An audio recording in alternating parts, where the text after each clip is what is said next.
Welcome to our Grimdark crossover lab. In this episode, we drop your friendly neighborhood hero into the most unfriendly galaxy imaginable. What if Spiderman arrived in Warhammer 40,000? We'll explore how Peter Parker survives a hive city, what the Inquisition does with a masked acrobat who won't kill, whether his spider sense can read the warp, how his web tech stacks up against ceramite and chainswords, and the ripple effects his morality could have on the Imperium. Grab your auspex, this is going to get sticky. The sky tears like wet paper, and the smell hits first. Ozone and hot iron, as if someone electrified a scrapyard. Peter drops out of the rift with a crackling halo around him, flailing for anything that isn't terminal velocity. Smog swallows his vision. The wind is thick and weirdly heavy, like running through soup with a backpack full of bricks. His spider sense is a continuous pressure, a fire alarm hammered into the back of his skull. Down is a labyrinth of black spires and metal canyons, lights like feverish stars, and 1,000 chimneys coughing fire. Web. He snaps a line on instinct. It hits a rust-flaked crane arm, sticks, and he swings, too fast, too low, skimming a cable forest of lumen lines and laundry ropes that have more grease than fabric on them. He kicks off a rust pipe, flips, and lands crouched on a maintenance gantry that groans under his weight. Everything is louder than it should be. Sirens that don't harmonize. Vox speakers barking in a language he doesn't know. A thudding, rhythmic roar, like a cathedral-sized machine having a panic attack. The smog parts for a heartbeat. He sees it properly then. A hive city so vast, it eats the horizon. Stacked hab blocks and manufactoria welded to one another like tumors. Aquila statues glaring down from corroded pedestals. Servo skulls drift by with sensor smoke trailing behind them like incense contrails. Far below, a crowd surges through a catwalk artery. Hundreds of workers in grey smocks and respirators, stampeding toward a bridge where black armored figures form a barricade with shock mauls and heavy stubbers. His spider sense pinches hard left. Metal fatigues with a vicious snap. A girder shears, taking a dozen screaming bodies with it. He's moving before he thinks, into the rush of air and falling people. A triple shot of webbing blossoms into a net that sags like a parachute, snagging the tumbling workers and bouncing them perilously close to a turbine intake. He anchors the net to a statue's outstretched Aquila wings. Please be structural. Please be structural. And the stone moans but holds. Someone yells. A shotgun barks. Microwaves of danger roll over him. He twists and a slug tears through his shoulder pad, close enough to kiss. He pivots to see a line of black carapace armor with visored helms and two-headed eagles stamped on the plates. The front rank levels combat shotguns, blue rune lights flickering on their chests, and the Vox-amplified shout is unmistakable even without translation. Mutant. Abhuman. Down. Hi, he says, because reflex is refuge. I'm new here, and I really don't want to be shot in the… Never mind. Webbing snaps across barrels before trigger fingers fully squeeze. The muzzles gum over with white paste. Shock mauls flare, and the front rank surges, but he's already off the rail, swinging under the catwalk to pop up on the other side. He plucks the lead officer's baton out of mid-swing and sticks it to the wall, then gently palms him back by the helmet to avoid denting the skull inside. Behind the barricade, the crowd isn't just panicked, it's infected with purpose. A wave of figures moves counter to the fear, eyes too wide, too bright mouths chanting in a cadence that makes Peter's stomach go cold, even without understanding the words. Symbols daubed in purple oils are smeared across foreheads and sleeves.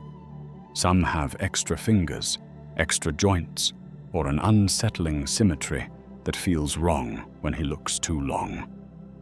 Autogun fire stutters from the back ranks, and homemade explosives arc overhead with sputtering fuses that make his spider sense wail like a siren.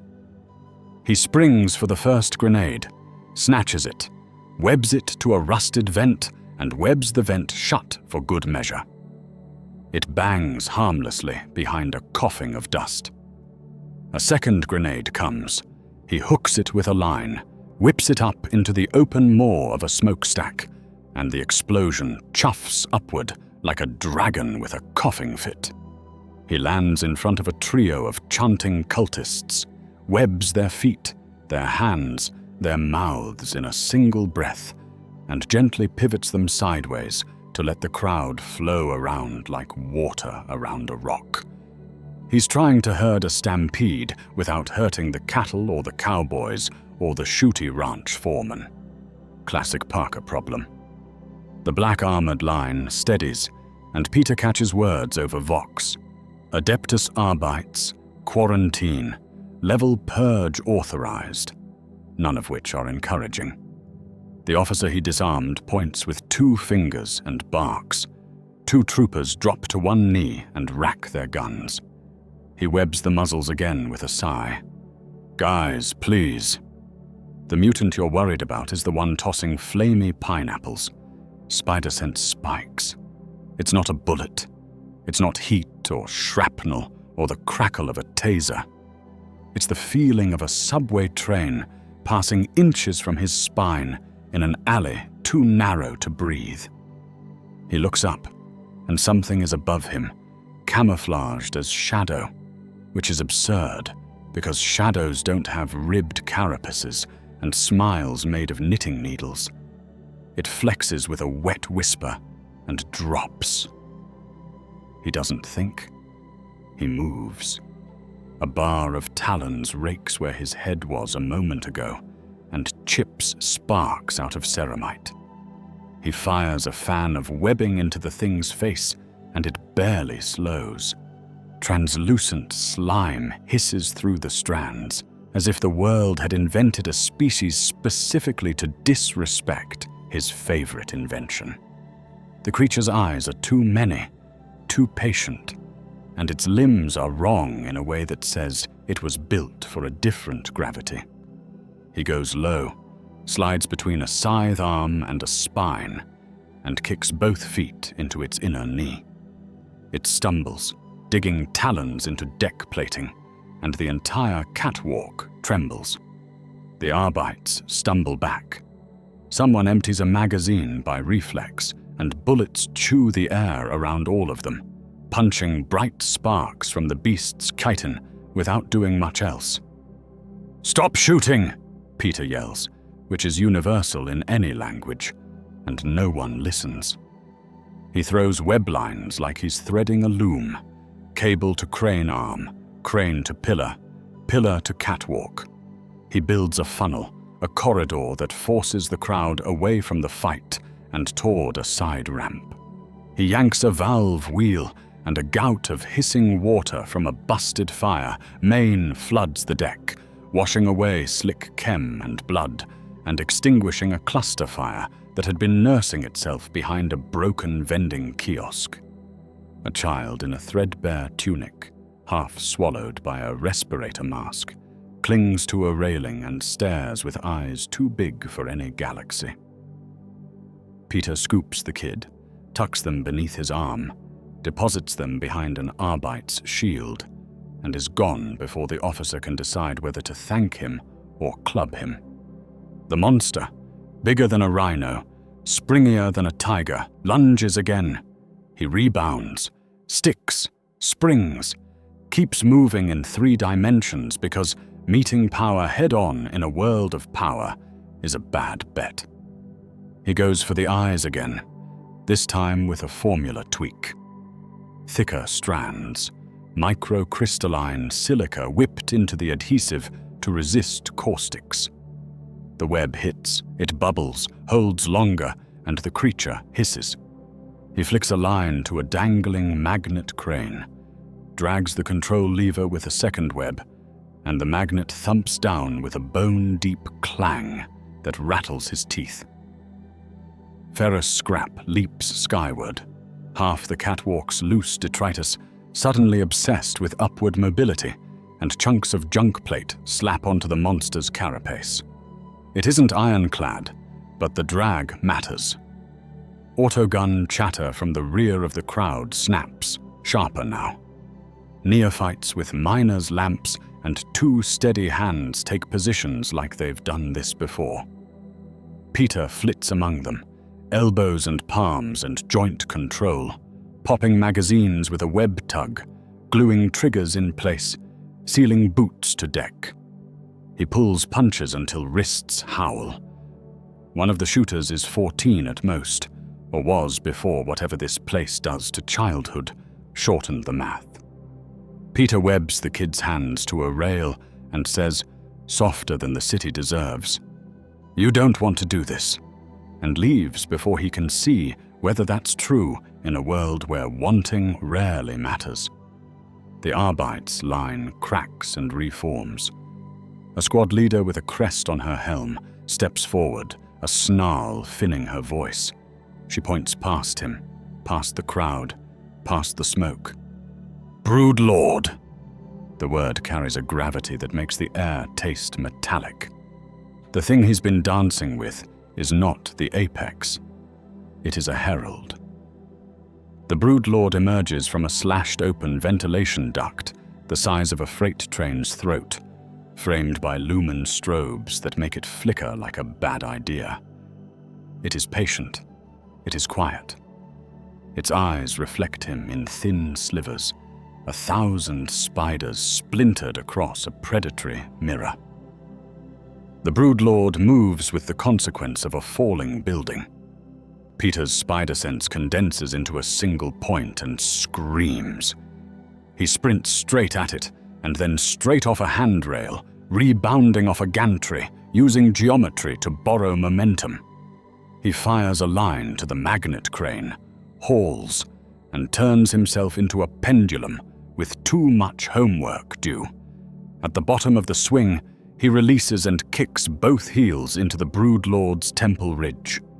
Pain rings up his shins like tuning forks made of regret. The Brood Lord stumbles to 1, 2 steps and puts a talon through the deck to stop. Progress, microscopic, but enough. "Open the purge valves," the Arbeits leader bellows. "Flood the hab level." Peter's head snaps toward her. There's a wheel, big as a coin-op ferry helm, painted hazard yellow under the grime. Behind it, a conduit throbs with the pulse of 1,000 gallons per second. The crowd is still in the funnel he made, jammed at the side ramp. Flood the level and the cultists drown, yes, but so do the ones he just tied to railings. So do the workers with torn boots, and the kid with the too big mask, and the old woman clutching a scrap of parchment with a 2-headed eagle sketched by a shaking hand. He webs the wheel. The leader sees him do it. A dozen shock mauls rise. He meets her visor, sees a pair of grey eyes behind it. Tired, angry, frightened in a way that doesn't leave room for mercy. He shakes his head. "No," he says. She can't hear the word through the mask and the sirens, but she understands what he denies her. He goes back to motion, because motion is the only argument he has that people will believe from him. He drags a rack of rebar with a web line and lets it spill like a caltrop sea. He strings a rapid weave across the Brood Lord's knees and yanks. It snaps, but it snaps after buying him a whisper of time. He rips a panel off a machine marked with a hazard rune that his high school chemistry teacher never covered, peers at piping, finds a line labeled in pictograms that scream, fire suppression, and jams a webbed fist into the manual override. Foam geysers out, thick, cold, and blessedly not flammable. The Broodlord hates the foam. That's useful. He slews it toward the bulk, coats the slick deck, and the monstrous feet lose purchase for 1 perfect second. He throws webbing into the foam to make a sticky quagmire, a trap that isn't designed to hold forever, just for now. The Broodlord's scythe arms sweep.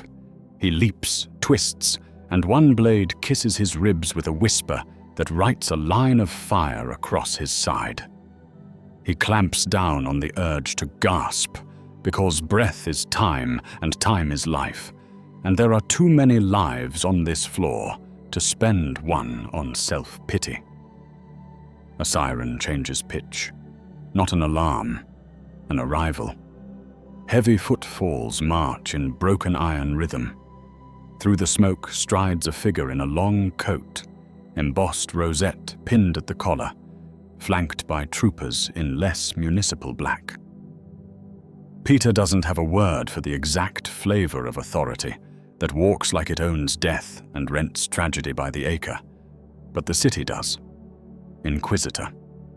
He doesn't know that yet, not really. What he knows is that the new arrival looks at him first, not the Broodlord, and in that look is a calculus that tabulates assets and sins with equal indifference. The Broodlord surges, seizing the moment of human indecision. Peter goes high. The magnet crane hauls scrap again, and an avalanche of iron bars and chain crowns collapses onto the monster. It's not pinned. Nothing that big and motivated is pinned by junk for long, but it's slowed, and slowing is everything. He flips over the avalanche, fires twin lines to either side of a bulkhead door, and yanks the emergency slam bar. Heavy shutters guillotine down, slamming between the leaderless cultists and the rest of the crowd, turning hundreds into 2 more manageable dozens. Somewhere in the press, a rust-haired woman in a stained apron catches his eye. She has a child on each hip and grease up to her elbows. She mouths something. 3 syllables. He can't hear it, but he can guess the shape. Saint. Savior. Spider. He shakes his head once, because the galaxy doesn't need more saints. It needs survivors. He points. There, the side ramp, the funnel. And she nods, face setting into the grim, practical faith of someone who has learned to take orders from gravity and fire. Autogun fire dies. Chanting thins. The Arbite's line breathes, ragged and resentful, but steadies. The Broodlord heaves itself out of the scrap like a submarine breaching through ice. Its eyes burn with a cold, insect patience that promises he has merely kicked the can down a very bloody road. He tightens his web shooters and feels the cartridges vibrate. Half empty, foam low, Formula B sticky enough to hold a bus for 2 beats and a fury beast for maybe 1. Mutant, the crest-helmed officer says, not quite spitting it now, more like testing the word. Stand down. Her voice is bone-tired. He glances at the wheel he webbed shut and then back at her, and says nothing. He plants a new line, swings, and the Broodlord slashes after him, carving air where he had been. He lures it under a dangling payload hook and hits the release with a flick. A swollen sack of ore slurry drops like a meteor, bursts, and entombs the creature up to its chest in grey sludge. It thrashes.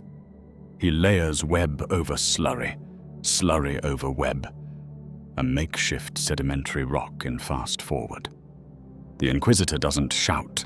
He simply raises a hand, and the troopers at his flank cease their advance as if someone cut their strings. He studies Peter the way an anatomist studies a stain on a slide. A servo skull hovers at his shoulder, recording. Vox traffic crackles with rumor. The same rumor already surfacing 10 levels down in hab stacks and soup lines, slipping through drinking holes and sewing circles, riding the edges of prayers. A red and blue saint in the smoke who steals bullets and builds bridges out of nothing. A mutant who saves you but won't kneel. A masked heretic who wouldn't let the floodgates open. Peter takes a breath he can finally afford and feels his ribs complain. The brood lord bellows again, long and low, a church organ groaning beneath the city's noise.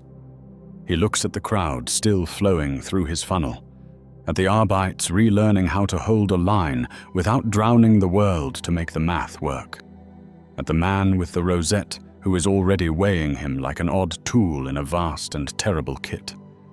Somewhere below, bells toll in a precinct shrine.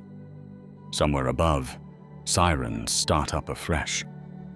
He adjusts a web cartridge with a thumb, tests the pressure, and lets himself move before anyone decides anything that can't be undecided. They take his mask before they take his name. Black-armored troopers move with professional boredom, not cruelty, but they cuff him with sanctified polymer and lead him through doors engraved with saints whose eyes have seen worse. A brass rosette man in a long coat walks ahead, never looking back. Servo skulls hover like patient vultures. The precinct fortress breathes incense and oil. Every corridor hums with machines you don't see until they cough.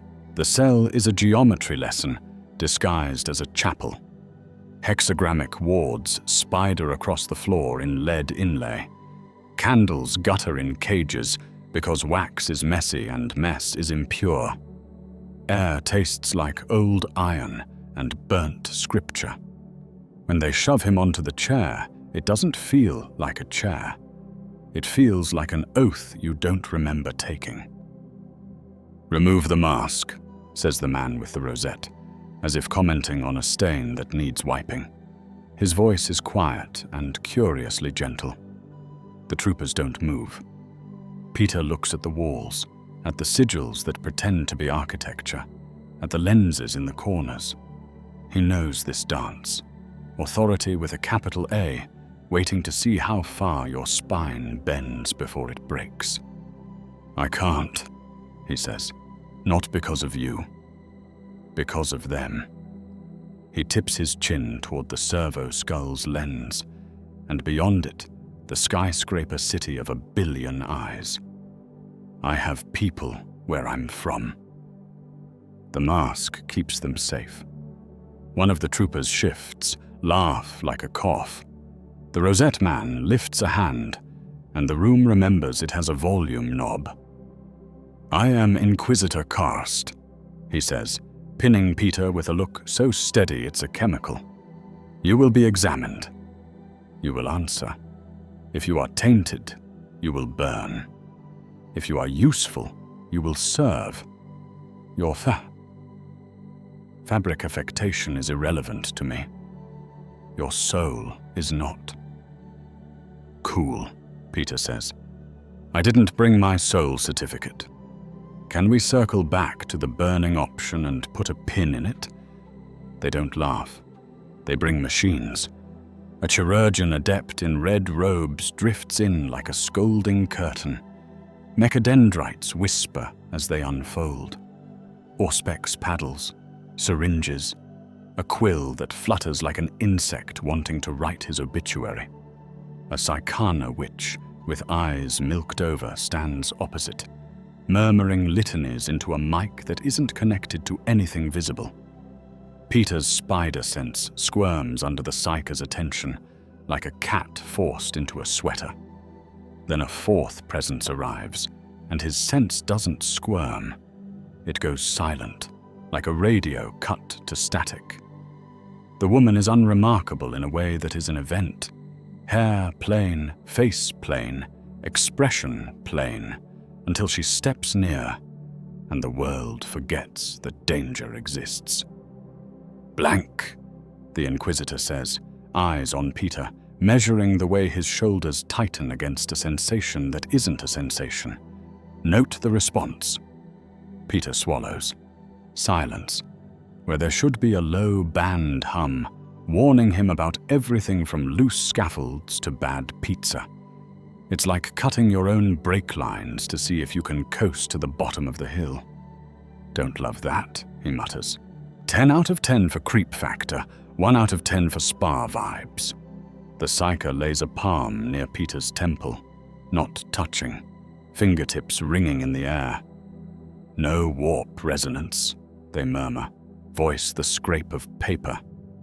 There is something. Precognitive intuition, non-psionic, non-demonic. A skein sense. It twitches at probabilities like a musician tuning by ear. Cast's head tilts a degree. The chirurgeon adept hums, Auspex scrolling green catechisms. "Gene variants within human band," the adept rattles, voice half-translated machine. "No marks of Xenos infestation, no phenotypic heresy. Musculature beyond baseline. Tendon elastomers. Curious. Material sample requested." They gesture at the web shooters, which Arbites have already unmounted from his wrists and locked in a glass reliquary cage, as if ideas can bite. Peter lifts his hands, chains soft clinking. "Those are mine. They shoot, not magic. Also, can someone please tell me what a genestealer is, because I think I kicked its cousin?" Cast ignores the question. He looks at the psyker. "He can be within the blank's null?" The psyker nods. Cast steps closer, and Peter notices things you only notice when someone is used to being obeyed. A ring with tiny teeth of something's jaw carved into gold. Tiny burn marks along his coat cuffs where purity seals have been lit and relit until they ran out of wax. "You will be tested," Cast says, "not only in a room, in a world." Alarms quiver the walls, distant but hungry. Vox units on belts spit clipped updates. Habstack C-17, cult concentrations, brood strain confirmed, purge authorizations pending. A map blinks alive on a wall slab, a vertical slice of city with arteries highlighted, life blinking as dots. Too many dots, too many places for dots to drown. Cast doesn't look at the map. He watches Peter watching it. "You webbed the purge wheel," the Inquisitor says, as if commenting on a weather change. "You prevented municipal doctrine from being applied." "They were going to drown everyone," Peter says. "The everyone included the people you're supposed to protect." "I get that your galaxy does math different. My math class had no kids in the negative, as a rule." Cast's expression doesn't shift, but the air around him seems to redefine cold as a moral category. Purge doctrine saves more lives than it costs. To delay a purgation raises the risk of full infestation, which elevates the threat to planetary. I am not here to sell you on mercy. I am here to prevent arithmetic that ends with a dead world. Then give me a better variable, Peter says. He hears it and hates that he sounds like himself when he's most himself, hopeful, pleading with physics. Time, a corridor, a chance to move the kids and the people who don't chant the creepy slogans. If the alternative is open the taps and absolve yourselves with incense, then absolution is broken. Cast's stare isn't moved by rhetoric. It's moved by operational hypotheses. There is a stillness to him that suggests clocks do not tick in his presence. They kneel. He glances to the psyker and the chirurgeon, then to a woman at his shoulder in a black half-cloak. Interrogator Salem, from the way the other troopers make room for her words before she speaks. Dangerous, Salem says without waiting for permission. He undermines fear. The lower levels survive because they fear us more than the cults. A masked acrobat who disarms Arbites and refuses the wheel. He breaks narrative. Hope is a vector, the confessor mutters from the door, a priest with vox-battered sermons stitched into his throat by surgery. Infection spreads along stories as easily as blood. The chirurgeon doesn't care about narratives. Unknown technology and beneficial configuration, they buzz. Acquisition and replication recommended. Sanctification pending. The blank stands silent, doing the holy work of absence. Cast raises a finger, and the room closes its mouth. Habstack C-17, he says. Purge authorized. Implementation in 18 minutes. I will give you 9. He looks at Peter. Evacuate 1,000 souls from sectors 12 through 19. Deny the cult 2 strategic nodes. If you succeed, the purge is localized to 19 through 23. If you fail, it proceeds across the layer. You will be collared. They bring the collar, a contrition talk, with a litany etched around the inside in microscript. It's a leash with scripture, keyed to a remote in Saleme's palm. Peter stares at it and thinks of all the collars he's seen. Unemployment, rent, a hospital bill, and decides one more is weight he can lift for 9 minutes. Do not take off the mask, Cast adds, surprising him. Symbols are tools. They move. The precinct disgorges them into a hive artery via a blast door that makes his teeth buzz. Voxnets lace his ears with Arbites traffic and cultist chants seamlessly, as if all words are just different verse in the city's machine hymn. The collar clicks cold around his neck. Salema and a squad of Arbites move with him, helmets sealed, shock mauls slung in favor of compact carbines that look like the hate child of a nail gun and a verdict. C-17 is a lesson in how to stack lives until they behave like liquid. He takes the high route, because he always does, swinging along scaffold spines, webbing lines between sagging trolley cables to make footbridges out of nothing. He marks exits in his head, 3 working, 2 choked with debris, 1 guarded by a cultist knot that feels like a toothache in his skull. He dumps a cartridge into a wide wall weave across a collapsed stairwell and slaps an Arbite's unit's Vox channel. Push them onto the web, he says. It'll hold. Don't shoot the net. They've never heard net without combat in front of it, but they obey because efficiency sounds the same in any dialect.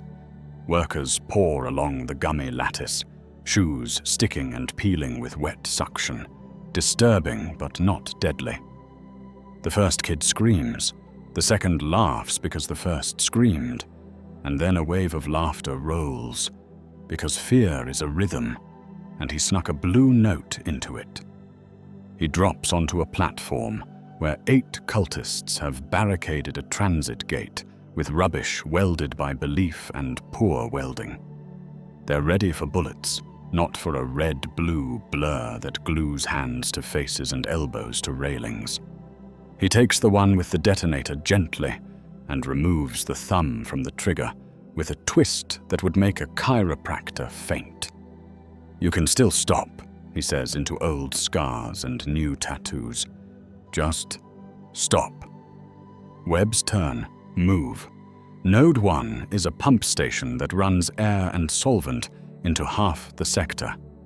The cult stenciled war prayer onto the pressure gauge, a petition to a star that eats prayers and then people. He unbolts a panel with web-formed sockets. He's done this to HVAC units in high schools.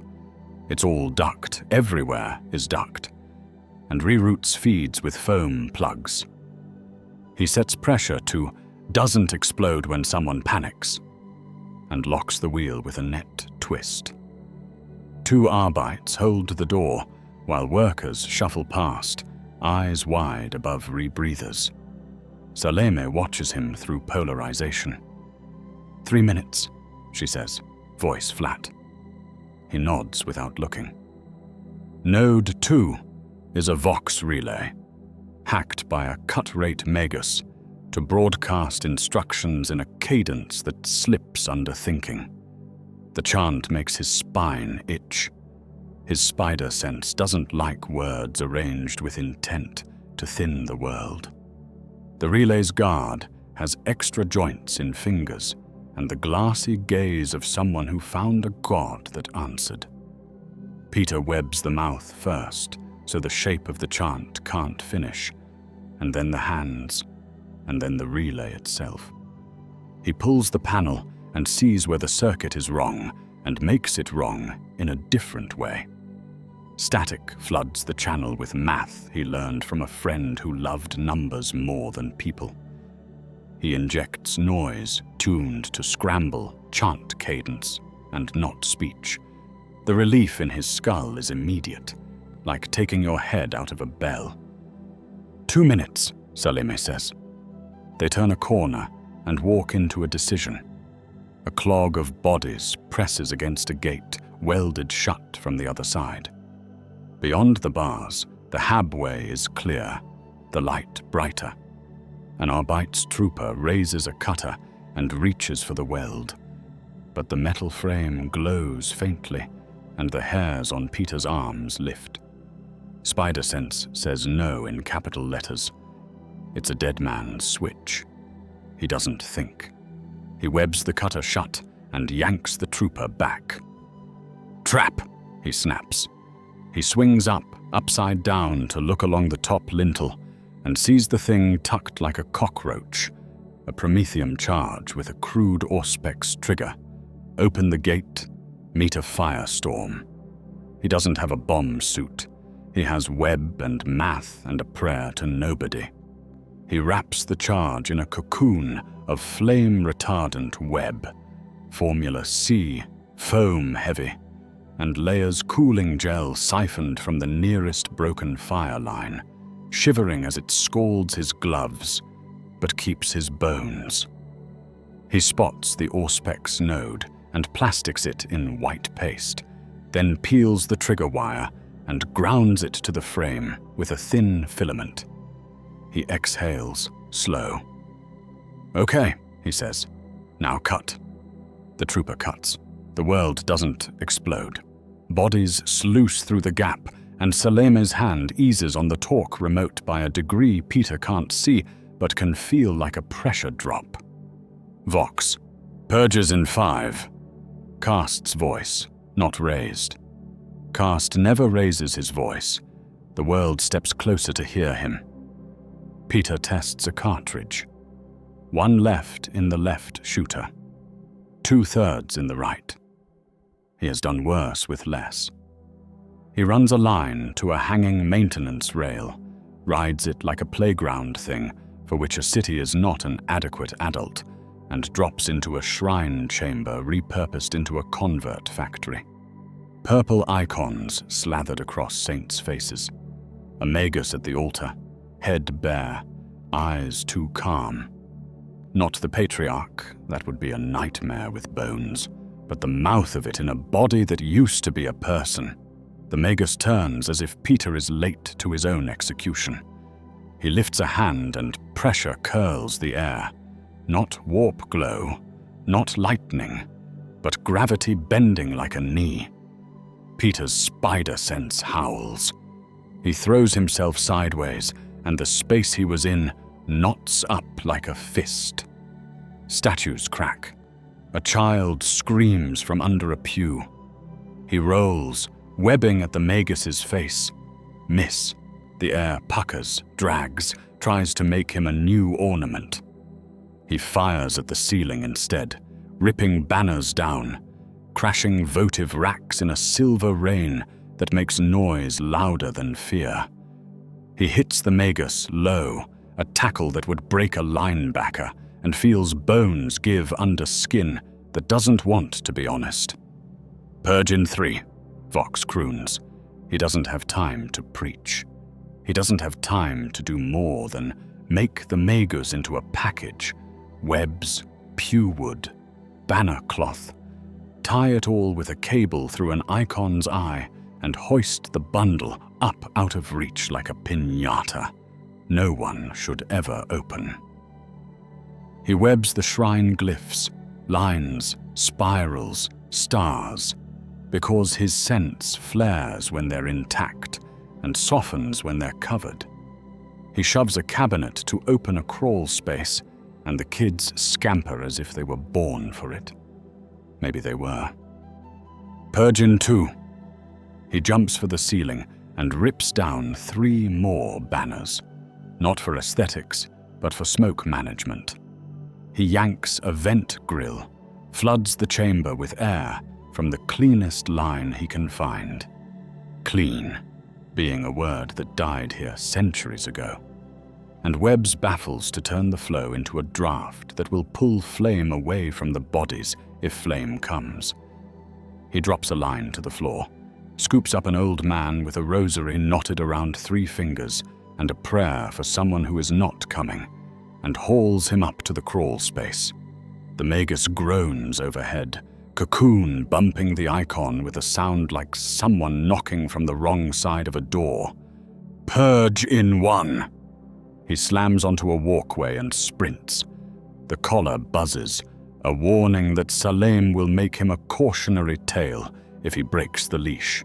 He hits the Vox. Cast. Cut 19. You have your nodes. You have your 1,000. More. You have your Magus in a gift wrap. Don't drown the ones I glued to the rails to keep them from shooting you." Silence.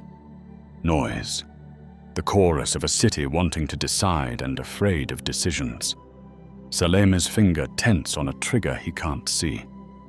Somewhere in the precinct, a confessor whispers a litany into a mic wired to a pump that smells like penance.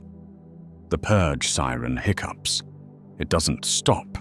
It stutters, on-off, in a rhythm that tells him someone with a rosette is shaving edges off a doctrine and hoping the edge doesn't notice. Pipes shudder. Valves spin.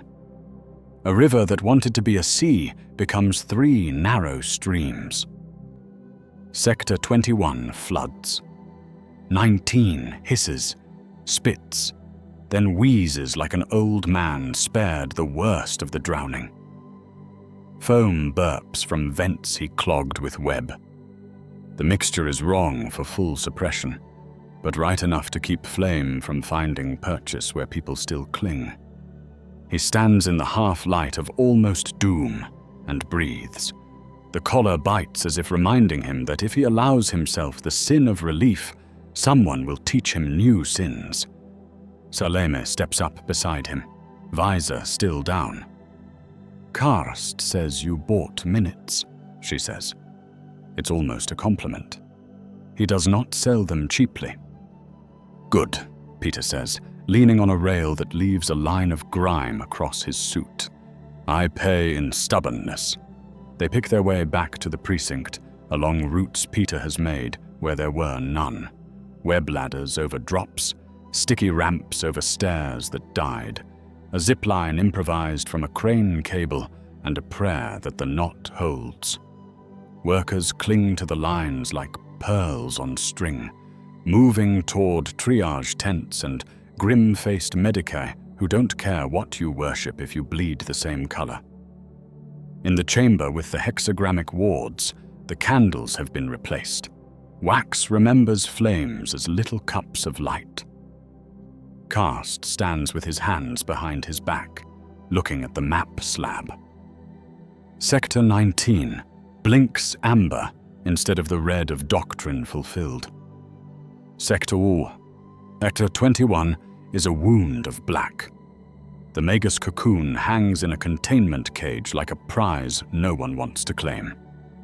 Karst doesn't look up when Peter approaches, flanked by Arbiters, who still don't know what to call him, besides trouble. Your refusal of lethal force complicated an operation, the Inquisitor says. Your improvisations preserved assets and citizenry. You prevented a detonation we missed. Your sense perceives pattern stress, but not the warp. That is advantageous. Feeling a butt, Peter says. Selema steps into his peripheral vision, talk remote a small judgment in her palm. The blank woman stands far enough away that the world hums again behind Peter's ears. The psycho watches like a cat deciding if a new room belongs to them. The confessor fingers a rosary carved from shell-casing brass. Karst finally looks. There's an old grief in his gaze that never finished aging. The Imperium does not permit unsanctioned anomalies to roam, he says. You may be collared and deployed under Ordo Xenos auspices, your tools catalogued, your movements constrained. Or you may be leashed as a criminal on reprieve, your leash held by those less patient than I. Or he doesn't finish the third option because it doesn't need air to be true. The cell's geometry already says it for him. Peter flexes his hands. The cuffs click, mechanical piety. He thinks of the kid whose laugh infected a line 50 bodies long. He thinks of a wheel with webbing on it that did not turn. He thinks of a brood lord thrashing in slurry and a magus swaddled like a bad gift. He raises his chin so the collar's edge doesn't bite and meets the Inquisitor's stare like a mirror that refuses to give your reflection back without asking a question first. What do you need me to do next? He asks, that saves the most people. They make a shrine out of his web shooters before they make a lab out of the room. Brass reliquaries, incense whose smell is halfway between hot bearings and a church. Red-robed silhouettes arrange themselves in arcs around a slate table inlaid with cogs. Mechadendrites whisper like snakes that learned to type. A Skitarius with a face of scar tissue and chrome posts by the door, rifle at parade rest, eyes on nothing and everything. Inquisitor Karst says nothing except a single word, proceed, and steps back far enough that ownership and blame both look like someone else's problem. A Magos with a vox-augmented croak recites, Litany of Unbinding. Machine spirit, be not wrathful at the touch of the curious. Each syllable is a screw turned 3 degrees. They break the wax seals on the glass and lift the web shooters as if lifting relic bones. Peter's fingers twitch with an impulse that is 80% protectiveness and 20% that took me 2 semesters of poverty and 7 exploded prototypes. He keeps his hands still because there are rules here, and one of them is, do not snatch a relic from the priest in front of the priest and the man who burns planets. The first touch is not a hand, it's a field. A hum ripples the thin skin over his knuckles. Auspex coils transmit a data hiss that feels like bees inside his fillings. The Magos, skull-shaved and lacquered like furniture, leans in. Not Xenos, they murmur, disappointed and relieved in a single tick. Not entirely. Profane. Mechadendrites bloom more instruments. Propellant reservoir micro-pressurized. Valve gates of cantilevered leaves. Mechanical simple, elegant. Catalyst ampoules integrated into nozzle throat. Polymerization via shear trigger. And aerosolic dopant. Pattern wheel. Ah. The mechadendrite brushes the knurled dial, and the room's hunger leans as one. Please don't poke that, Peter says. unless you want to be part of a diorama titled "Man Learns About Viscosity." A second priest with skin like yellowed paper and a swarm of metal insects for hands chitters Binharik at the first. The air answers in numbers. Somewhere in the room, a cogitator exhales hot air and impatience. A robed genitor. Biologis in mask and breathing tubes steps forward with a tray. "Material sample," they buzz. "Biocompatibility test protocols ready." "Spool?" Peter nods. "Small spool," he says. The first Margos lifts one of the cartridges from the holster and holds it like a baby with a loaded diaper. They slide it into a clamp that looks like it was built to interrogate fruits. Peter can't help himself. "Okay, quick primer. Formula A cures fast, tensile strong. B has silicate microfill to resist knives. C is foam heavy and flame suppressant. D has ferromagnetic dust for trick magnets. E is conductive because sometimes I need an awkward wire. Don't cross-load. Do not use B in C's nozzle unless you want a plug named after you. Ask me how I know." No one asks, because the genitor is already scalpel-sipping a strand off the test spray and laying it onto a slab where servo-scribes draw graphs that look like mountain ranges losing arguments. "Heteropolymer," they drone. Not proteinaceous, non-native. Chains of curious amechadendrite taps the strand with a tiny fork as if prodding a serpent. Tensile satisfies, adhesive profile, ungodly.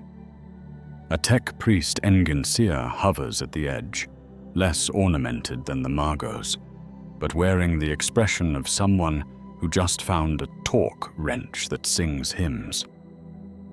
"Sanctification of tool body possible," they intone. "Rites of anointment to appease, small brass cogs glued to side to show mechanic." "Hard pass on the brass cogs," Peter says gently. "I respect your machine spirits. Please respect my forearms." Cast cuts the room with a look. "Demonstrations," he says. "Then arguments." They have a room for demonstrations, the way the city has a room for death. Many options, each with a personality.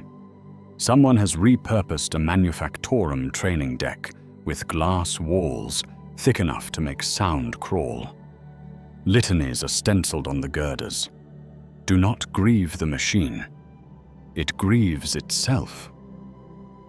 An airlock squats at one end, bolted to a slice of hull plating with portholes and warning runes. A sign over the door reads, in low Gothic and pictograms, "Vacuum does not forgive." "First trial," says Margos Ro Karl. Someone whispers the name to Peter, as if the name is the test that matters. "Void integrity. Hull breach. Seal with your filament." "Sure." Peter looks at the panel. "How big a breach?" "As the Omnissiah wills." He resists the urge to say cool and actionable, because sarcasm in a room that blesses wrenches seems like daring a saint to push you down the stairs. Skitarii clamp the hull slice into place. Alarms bark. Air evacuates. A manipulator arm jabs with a spike, and the world becomes a faceless scream. Pressure out. Silence in.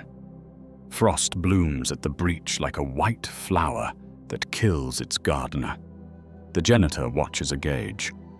Bleed rate, lethal in 62 seconds. Minimize. He doesn't think about 62 as a number. He thinks about a toddler's 62 as a life. He flips the selector, slots D into the left shooter.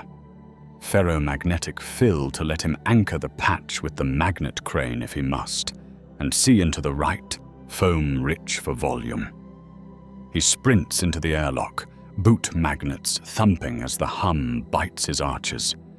The inner door hisses. The room goes thin as lies. His ears pop. Everything else turns to cotton. The frost trails along the edges in slow motion lace. He sprays B around the breach to lace a scaffold, the silicates grabbing texture like a gecko's whisper. He sprays C into the center, and it billows, bubbles, turns to a white tumor that makes the gauges reverse. He palms his improvised patch flat, fingers sticking then peeling as he presses. The vacuum tries to drink him through a keyhole, but the web gains purchase. D next, a ring of ferrous dusted webbing that the external magnet can couple to, because this hive loves magnets the way other cities love bakeries. The manipulator arm brings down a ring frame. The magnet thunks, the patch holds, then whines, then settles into a creak that a mechanicus would call prayer if they prayed to anything without wires. The janitor's gauges settle. Hold. Seepage minimal. Shear profiles acceptable. Curing in vacuum effective. Add humidity for optimal. Suggest integrating desiccant-resistant chain terminators. They glide away, already thinking in monomers. Rokal nods once. Second trial. Bolter feed. Do you want me to shoot a gun with glue? Peter asks. We shall shoot, the Skitarius says, with cheerful finality that makes Peter miss New York cops purely out of spite. They wheel out a bolter the size of a torpedo. A Tech Marine proxy, more machine than monk, sets it up behind a blast shield. The goal is simple. Gum the action, measure whether catastrophic failure becomes less catastrophic or more.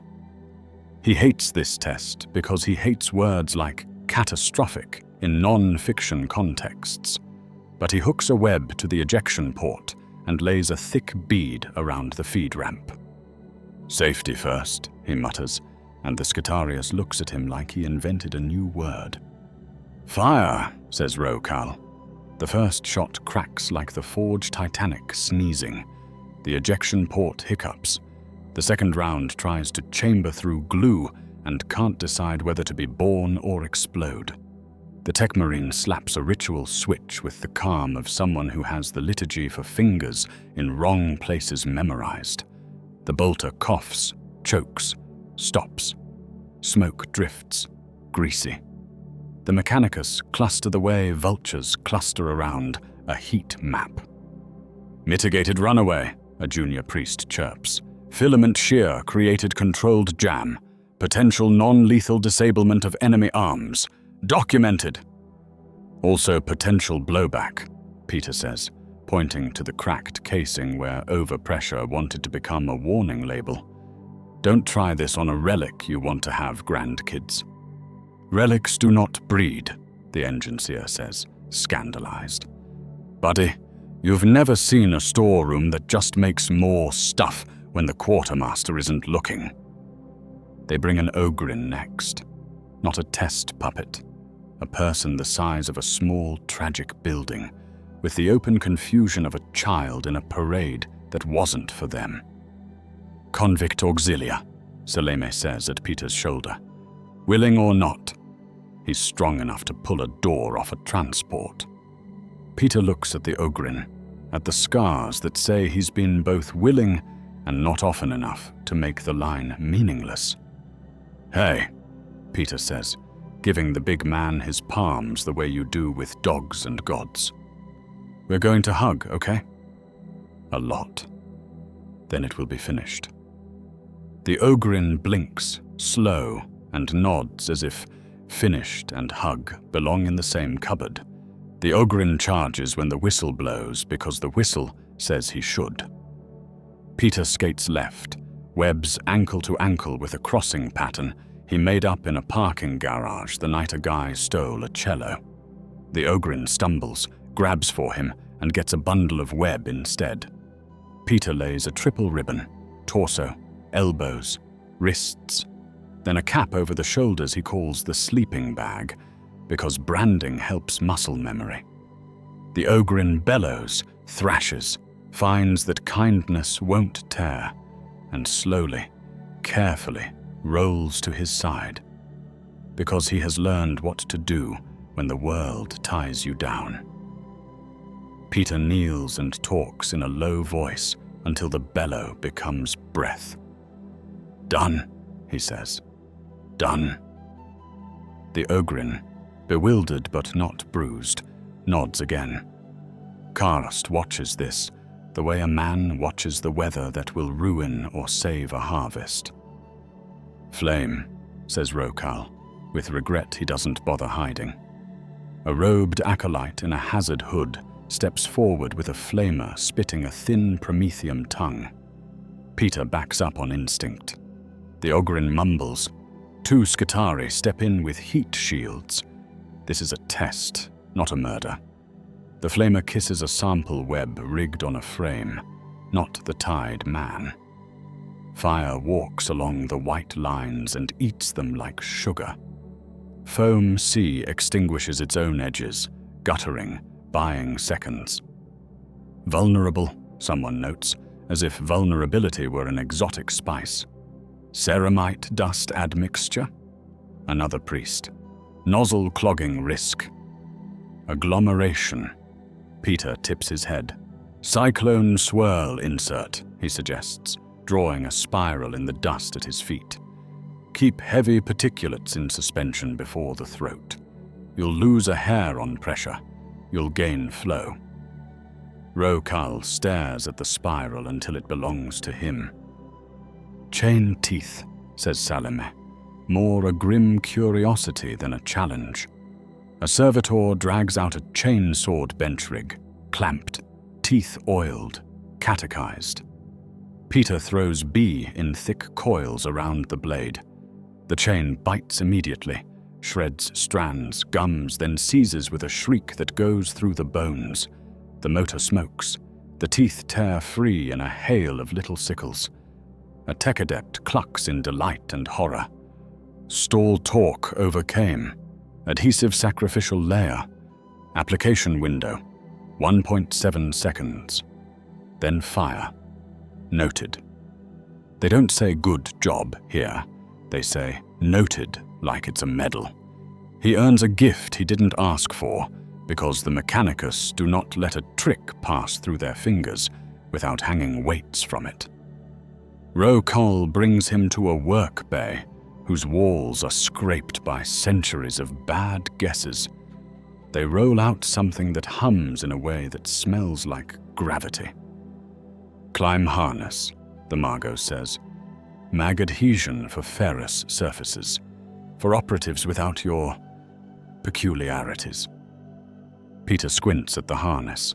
It's a ribcage of plates with coils in the vertebrae and a backplate whose purity seals have been replaced so often the wax is just a second paint.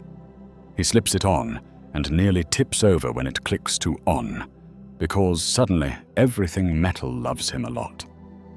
Whoa, he says, breath punched out of him. He kicks his heels, detaches, sticks again. Feels like a clingy ex. Ritual of detachment is in the sled, the engine seer says, dead serious. Press twice on the 3rd rune. They have another idea. Link his shooters to an Auspex feed. Nosphere predictive arcs, Rokal says, eyes bright behind chrome.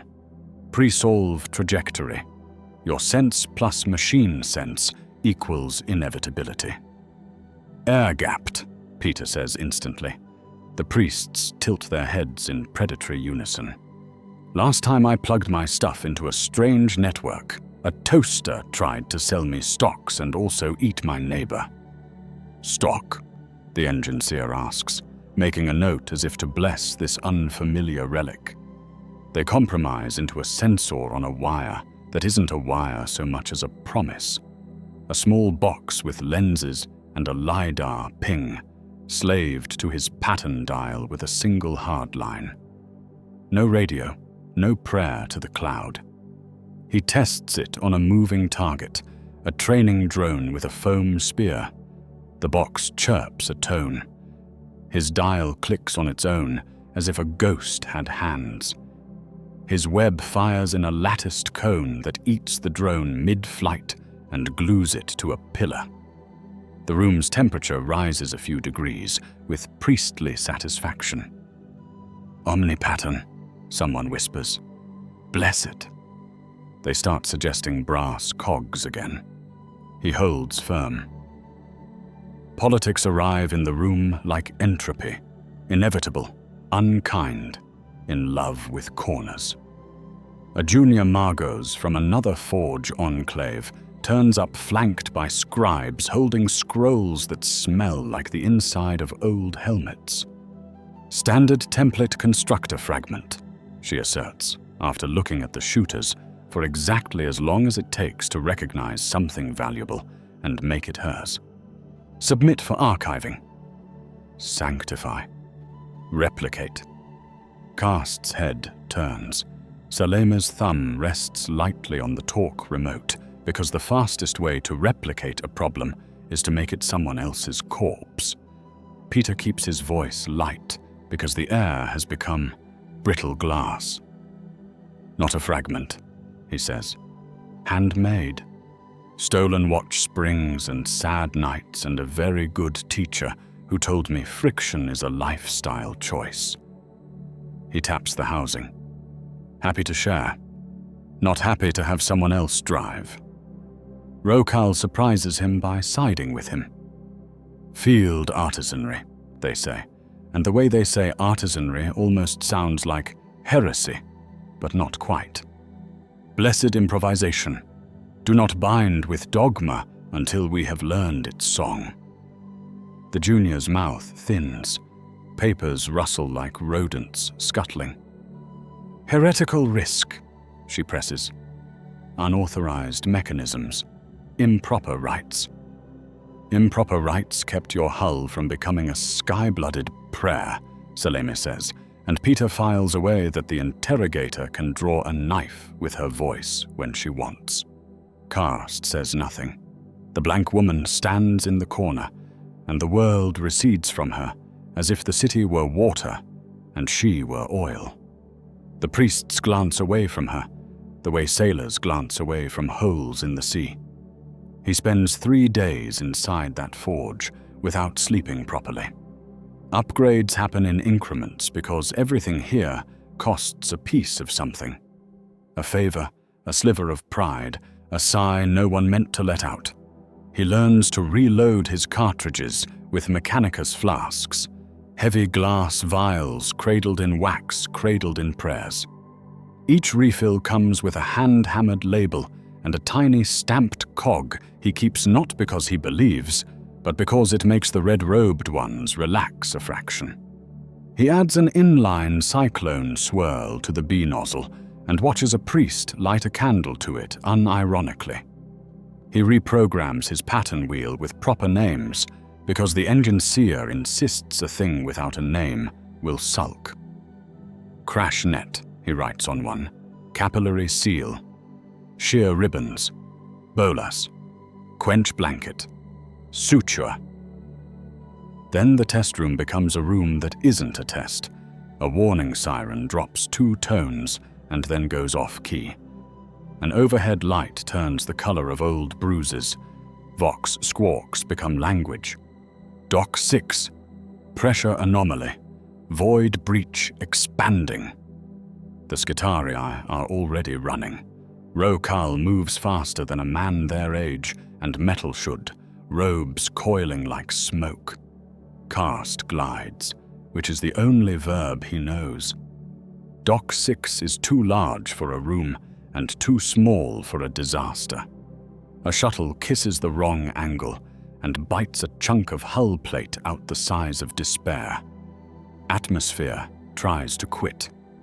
People try to hold it in with hands, which works about as well as history says.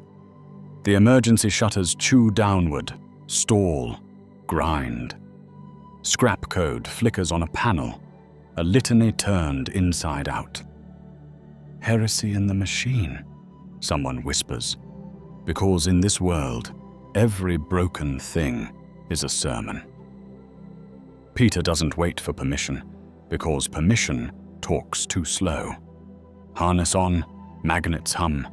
He slams onto the outer skin of the dock as the air pulls his suit tight. The world turns into soundless violence. Flashes of light, mouths shouting in silence, objects moving wrong. He crawls on the hull like a bug on a drum, deloaded for magnet coupling, C for bulk. The breach crawls along a seam. He chases it like someone trying to stitch a wound on a living beast. He finds a microfracture no one would see without hating themselves and webs it before it can learn to grow. He makes a skirt of ferrous web, slaps a portable magnet onto it.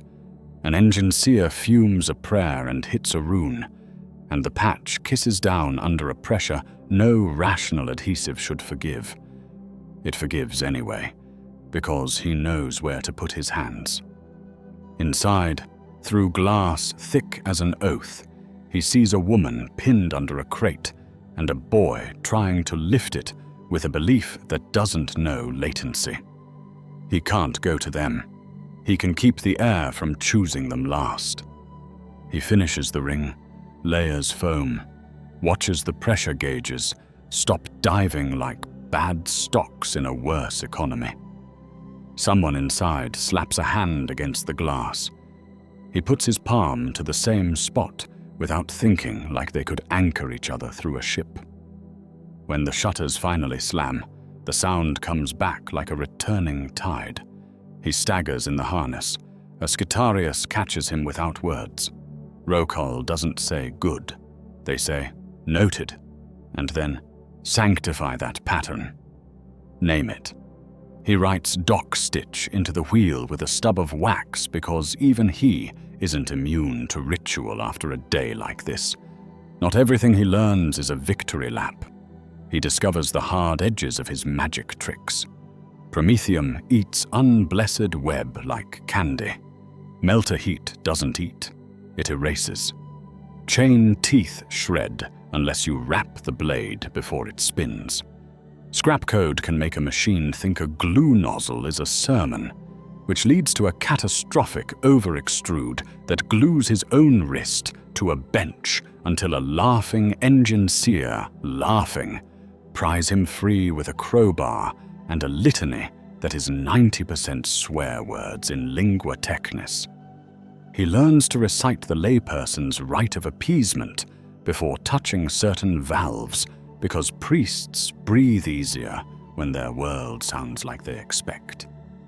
He also learns that every upgrade costs him a sliver of himself. The Auspex link clicks his dial to patterns he wouldn't have chosen, faster than he thinks. And sometimes he listens to his own hands before he listens to the quiet voice in his skull that has kept him alive since poison gas and teenagers with sniper rifles. He yanks the plug after a near miss, webbing a civilian to a rail because the sensor thought a cultist would be there 7 frames later. Air gap stays, he says, harder than he meant. Rokal considers him like a machine that refuses a gear and says, then we make the gear not needed. At night, which is a lie, the hive never has a night, only different flavors of metal dawn.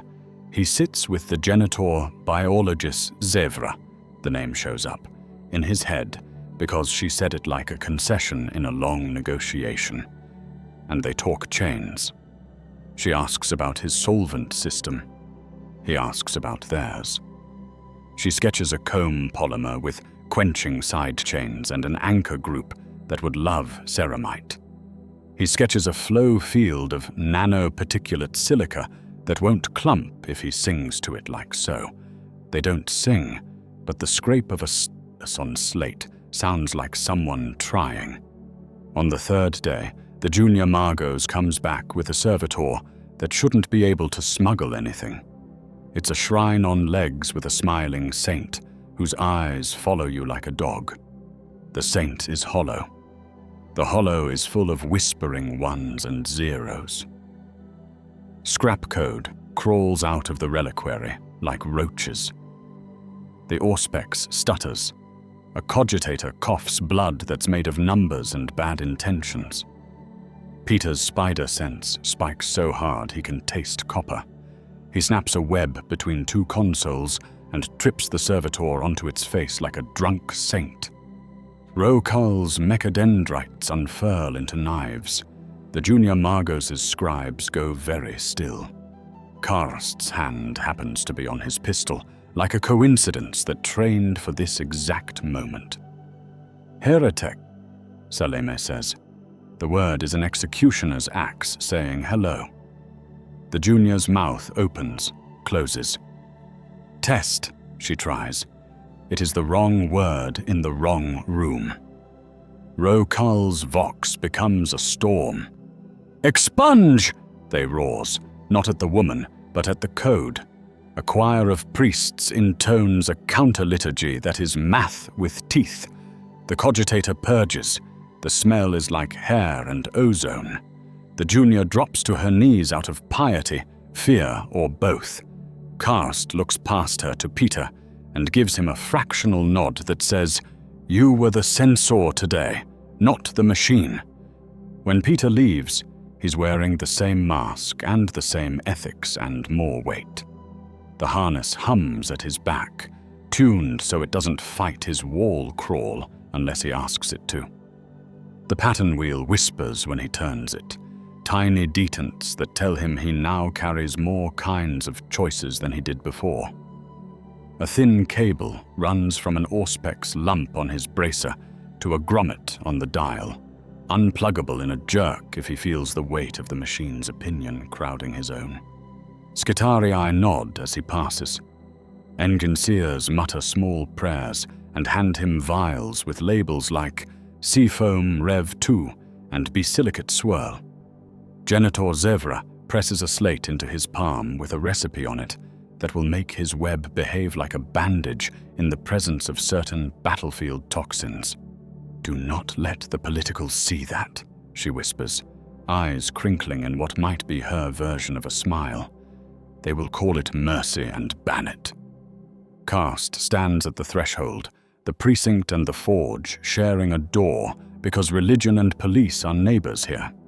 He looks at Peter's forearms, at the brassless shooters. "Useful," he says, which for Karst is effusive. "Dangerous," he adds, because he is constitutionally incapable of endorphins. Both are necessary.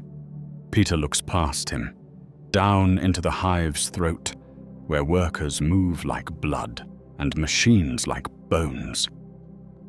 He feels the weight of the harness and the lightness it gives him at odd moments. He remembers the Ogrin's bewildered nod and the trusting hand on the other side of the glass. He touches the dial and it clicks to dock stitch, like a rosary finding the right bead. "Let's go break something that needs breaking," he says. And for a second, even the machine's spirits don't mind the joke. Power isn't a ladder here. It's a pressure system. It comes through pipes labeled with skulls and prayers. It bleeds down through Vox orders. It falls from orbit with a burn that looks like dawn. Peter learns the pressure the way a diver learns currents, not to resist every flow, but to make it push where he needs. The Arbites teach him their version first: riot grids and crowd kettles, shock maul flares that write respect on the skin. He teaches them a different geometry. He stands in a training hall whose walls are pocked by rubber slugs and depleted sermons, and he draws with web. Not art, protocol. A ribcage of lanes and switchbacks hung between pillars, sticky only when you sprint, generous when you walk. "You don't need to stop 1,000 people," he tells the crest-helmed officer, who still says mutant like a job title. "You need to stop the 10 who want 1,000 to run. Tag their hands, glue their boots, turn their elbows into conversations with the wall. The rest will follow the path of least humiliation. They scoff until they try it. When the drill whistle blows, the crowd surges, and the web cage exerts its quiet physics, grabbing sprinters, tugging weapons low, leaving a clear route to the medikit tent glowing green in the corner. The Arbites look around, baffled at how nothing exploded and everybody ended somewhere useful. One grim sergeant, face like a shut toolbox, grunts. "Non-lethal dominance." The phrase sticks the way Webb does. Later, on a real hab level smelling of old grease and fear, a real crowd breaks behind a real rumor. Someone saw a witch. Someone saw a saint. Someone lit a drum of solvent. The line is thin. Shock rounds bounce. Peter drops a crash net across a staircase, makes a ramp in 3 pulls, and the stampede flows away from the drum as if the floor learned kindness for a breath. He doesn't disarm the heavy stubber. He glues the ammo belt to the deck with 3 rapid ribbons, so the gun coughs once and sulks. The officer glances at him as if discovering a tool in her kit that has always been there and only now learned its name. Against soldiers rather than citizens, the calculus skews. A guardsman, heavy weapons team digs in on a catwalk turning into a killing lane. He ghosts onto the gantry above them, snips their tripwire, and tosses a quench blanket that smothers the muzzle flash in a pillow of foam. "Weapon disabled," he calls over Vox. "You'll get it back. Tell your quartermaster I said sorry." A sergeant answers with a laugh so surprised it sounds like a cough. The hive teaches him that verticality is currency. So when the Tyranids come back like a bad memory that figured out reproduction, he spends it lavishly. It starts with little sounds under big sounds. A scratch in a duct that doesn't belong to rats, a chitter that isn't metal fatigue. The Arbites call it prelude. He calls it the part in the movie where smart people leave the room, and no one does. He and 2 Arbites, one with a borrowed auspex he doesn't trust, one with a faith he envies for its specificity, crawl into a maintenance spine so narrow that even his shoulders squeak. His spider sense tightens every time the duct walls burp out warm breath. "They watch the watchers," the faithful one whispers, and Peter almost says, "Same," but leaves it in his throat. A lictor breaks camouflage, not because it wants to, but because it decides the kill is worth the reveal. He only knows because his sense collapses into a pinpoint that tugs him left. The creature unloads from the ceiling like wet laundry from a murder machine. Talons first. The Arbites fire and miss because the air moved lies. Peter slaps bolus rounds into the narrow 2 lines crossing into a loop that snags a scythe arm, yanks, and turns momentum into a punishing kiss with duct steel. The lictor skids, corrects in a blur, tears free with a sound like ligaments screaming. He doesn't try to web its face. He webs the duct behind it, turning the tunnel into a sticky windpipe. When it lunges, it discovers that forward costs more than backward and chooses a 3rd direction, through. He gives it that door, kicking a vent plate outward into a shaft, letting the lictor spill into a cage of cross-hatched trip lines he strung an hour earlier from cable, prayer, and spite. It thrashes. He laces the gaps. The Arbites add disciplined bursts into joints the lines expose. The kill is ugly and necessary, and he hates it. But the workers 3 decks below don't die, because a knife decided it was smarter than a corridor. Gaunts swarm where fear does. Drains, stairwells, the little places people thought were theirs. He rigs an atrium with capillary seals, web filaments the width of hair that don't impede a step but turn a sprint into a tangle. He hangs acoustic decoys at knee level. Clacks, clicks, the sounds of prey that isn't there, luring the swarm into a lane of his choosing. The guard balk. "You're playing with them," a lieutenant rasps, jaw wired from some past argument with shrapnel. "No," Peter says, "I'm playing with the room." The decoys yank the gaunts' noses around. The seal lines catch their legs. The sheer ribbons finish the math by cinching when tension spikes. For 30 seconds that feel like a career, the swarm snarls into a kinetic knot. The guard do what the guard do. When it's done, the lieutenant huffs in his mask, as if he meant to say thanks, but swallowed it to see if it grows into something else. A Carnifex arrives like a piece of bad weather that learned to charge. The deck shakes. Its bioplasma kisses the air, turns it to a sheet of chemical moonlight, and eats a pillar that supported a cafeteria and a shrine and 1,000 small, forgettable habits. Peter isn't enough, so he steals bigger hands. He runs the mag harness hot and goes up the way you do when up is the only place with room. He slaps dock-stitch rings onto an overhead crane rail and a load of ore, slurry, sleeping in a torn sack 3 stories up. He kicks the release. The sack drops.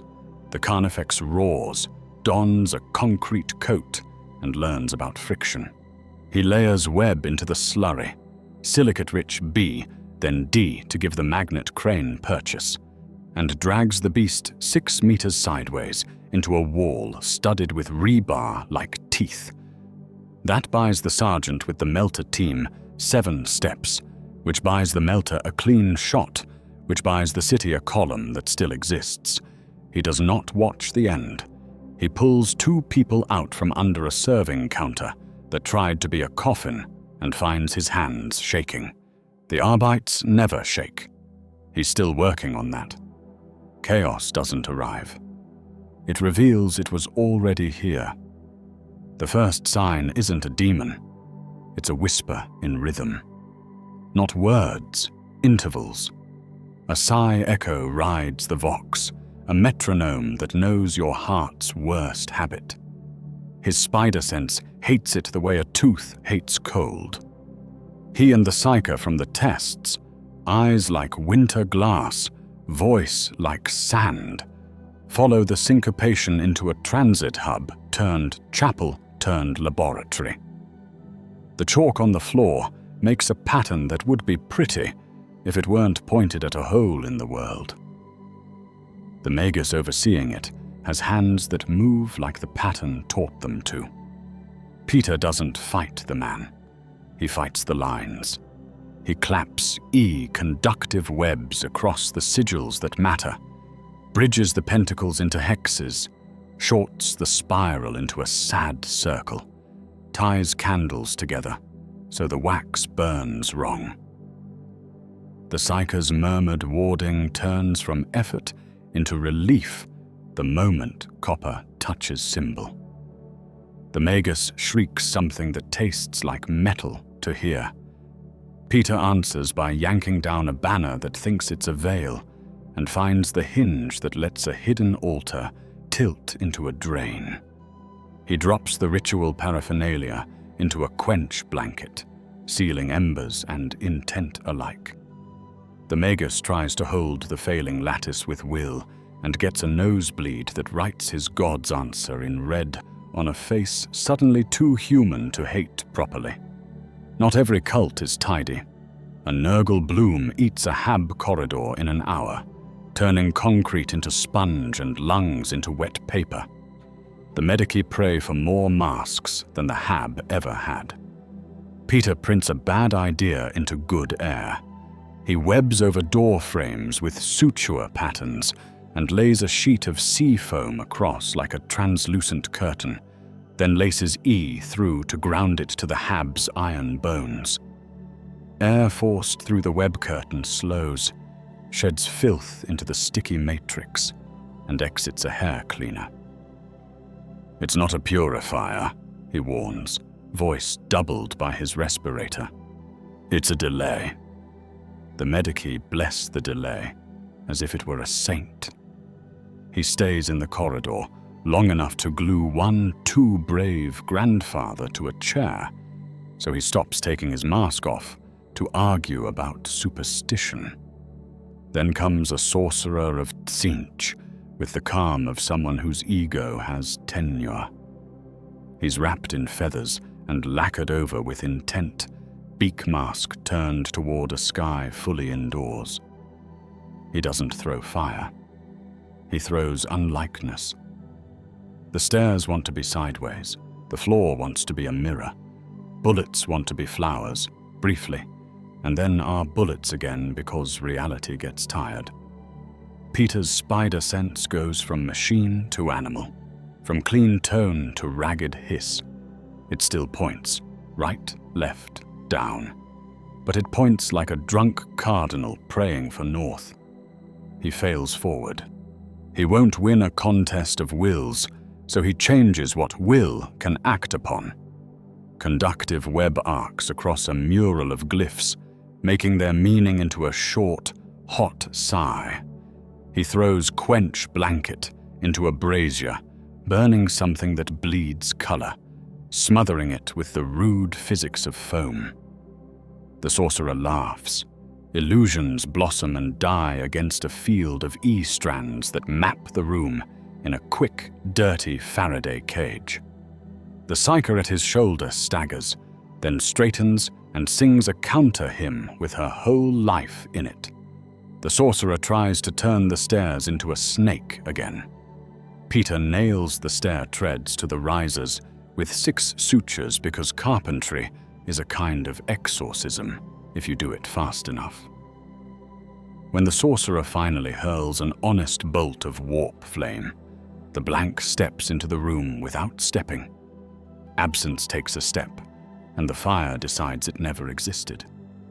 Peter's sense dies in her shadow, and he hates that and loves that in equal parts. He doesn't wait. He webs the sorcerer's wrists to a lectern with a speed that surprises even him. The man fades into birds. The birds slam into the E-web and remember feathers conduct, a lesson none of them like. When it's over, the room is rude with physics again, and he wants a shower in a time that doesn't have water for thought experiments. The Marines arrive when the city grows tired of anything but certainty. They choose the salamanders for this theater because someone in orbit remembers civilians are not theoretical. Green armor like walking scripture. Drake's head sigils, hands the size of slabs and gentler than you think, until they need not be. The captain is close-cropped and wide across the soul. He speaks to caste with professional courtesy, to the Arbites with a warrior's solidarity, and to Peter like an interesting tool that happens to talk back.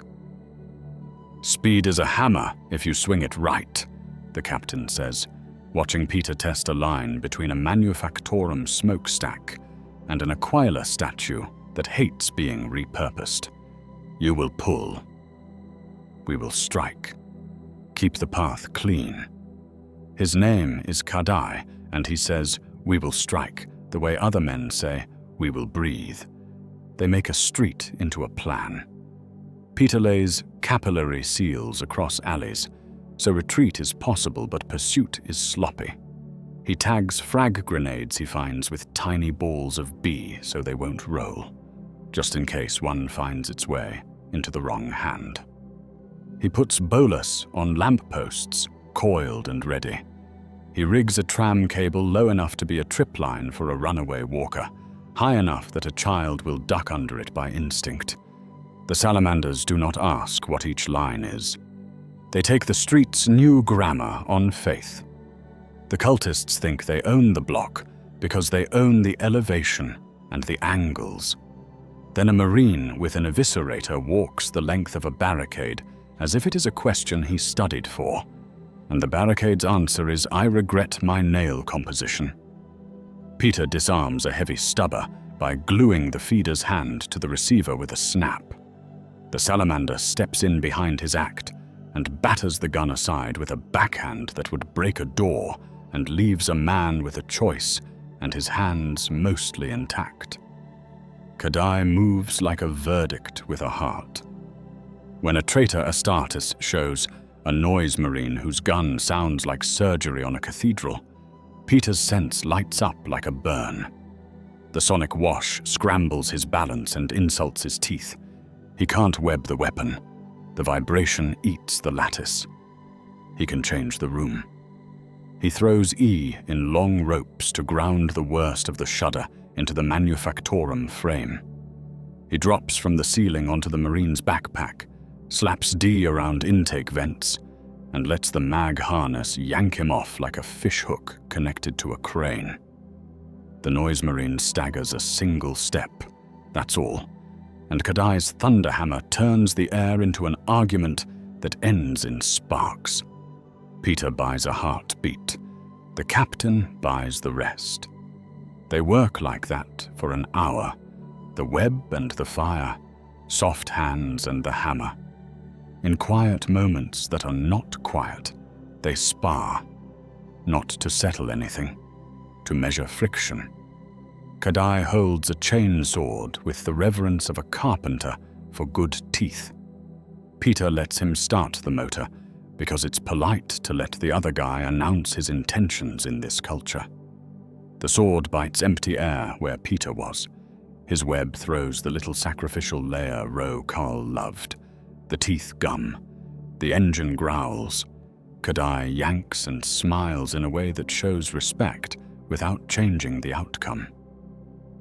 Peter dances in to tap plates with gloved fingers, pauldrons, elbow couplers, the little hook of armor at the hip. Weakness?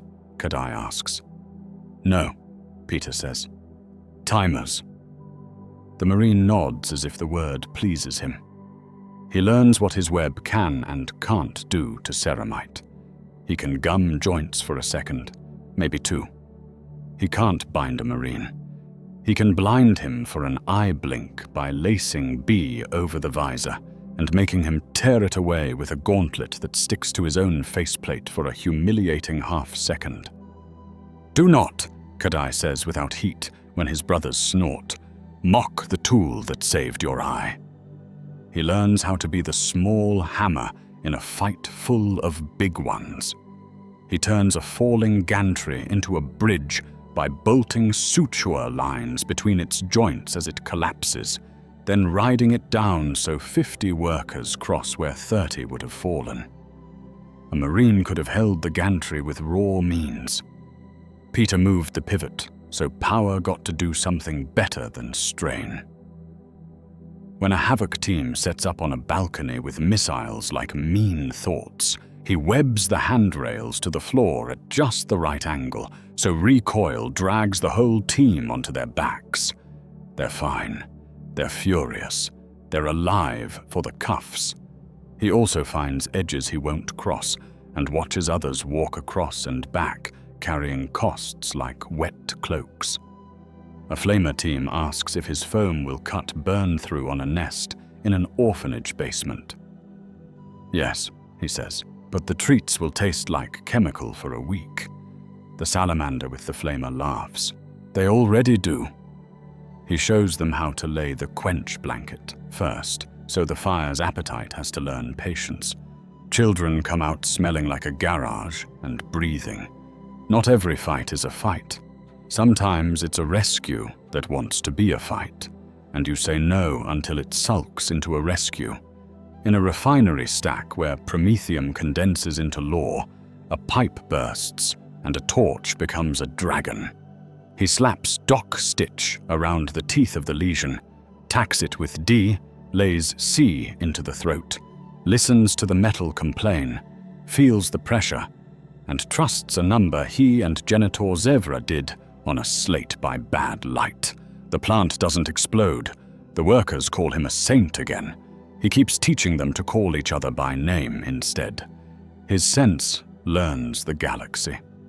Against bullets, it is a violinist. Against claws, a drum. Against sorcery, a sixth finger, that sometimes points at nothing and still scares him. Against the blank, a void he has to step around like a hole in the sidewalk that moves. Against Marines, it modulates, steady warning, weighty, predictable like tides. They are danger, but not treachery. Against the ordinary cruelty of falling things and failing bolts, it is as it always was, a friend who isn't always right, but always tries. Karst watches all of this and files it into a cabinet where useful and dangerous are tabs that get thumbed a lot. Saleme learns which remote clicks bring Peter to heel and which ones make him pull hard enough to test the leash. The Arbites write an addendum to riot doctrine that no one will admit is an addendum.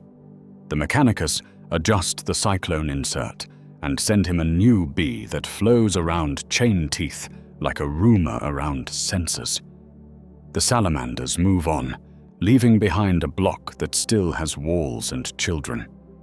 Kadai clasps Peter's forearm with a hand that could crack a skull and doesn't. "Hold fast," he says. The words are a nail, driven straight. On a mezzanine that looks over a foundry, that looks over a city that looks over nothing, he stands with a Scutarius who has survived 3 comfortably lethal tours and counts one by one the things Webb has held: guns, doors, lungs, a pipe, a monster, a choice. The Scutarius taps his rifle. "In my forge," they rasp, voice like old wheels, "we say, strength is duty, speed is charity." Peter looks down at a line of people crossing a bridge that used to be air, feet peeling off his net with soft, sticky sounds like kisses. He thinks of duty.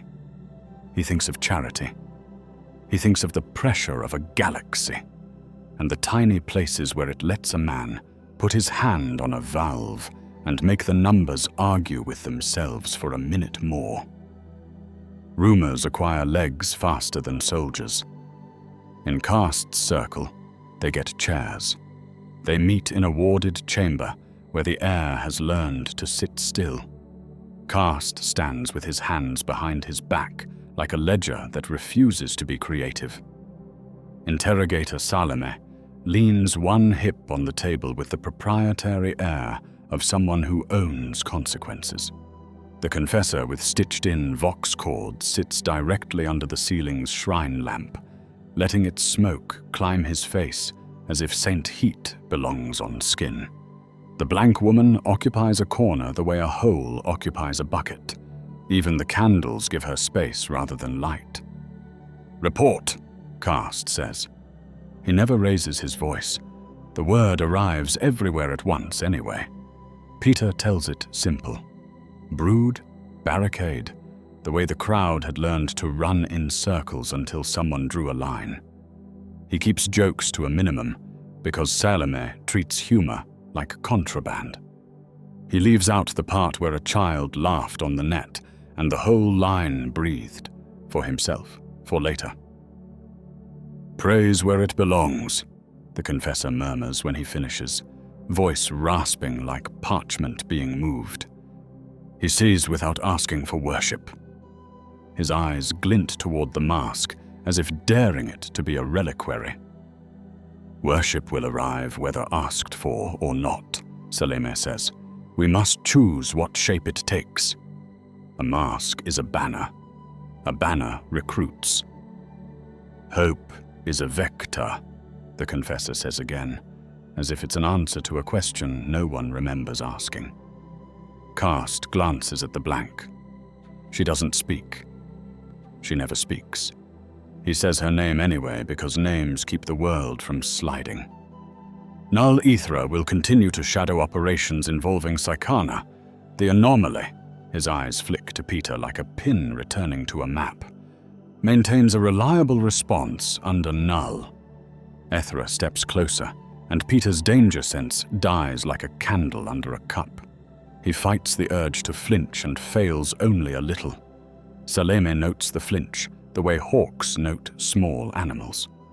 After, in a corridor that hums like a throat taught to sing numbers, the confessor intercepts him. He presses something into Peter's palm, a painted tin disc, the kind made by shrines with faith and no budget. It shows a red and blue figure slinging a web across a floodgate wheel, tiny stick people crossing. Someone has inked a lopsided aquila in the corner, as if to make it legal. "They are making you," the confessor says, voice gentle with warning.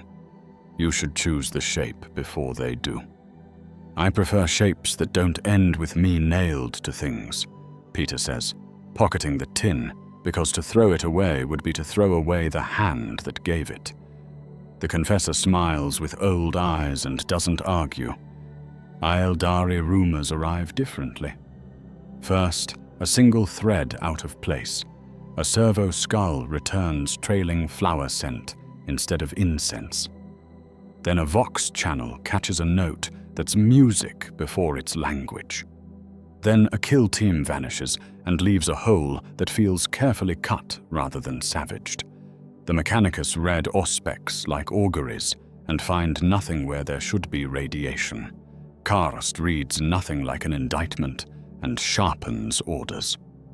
They see her on a manufactorum roof that has never seen sky.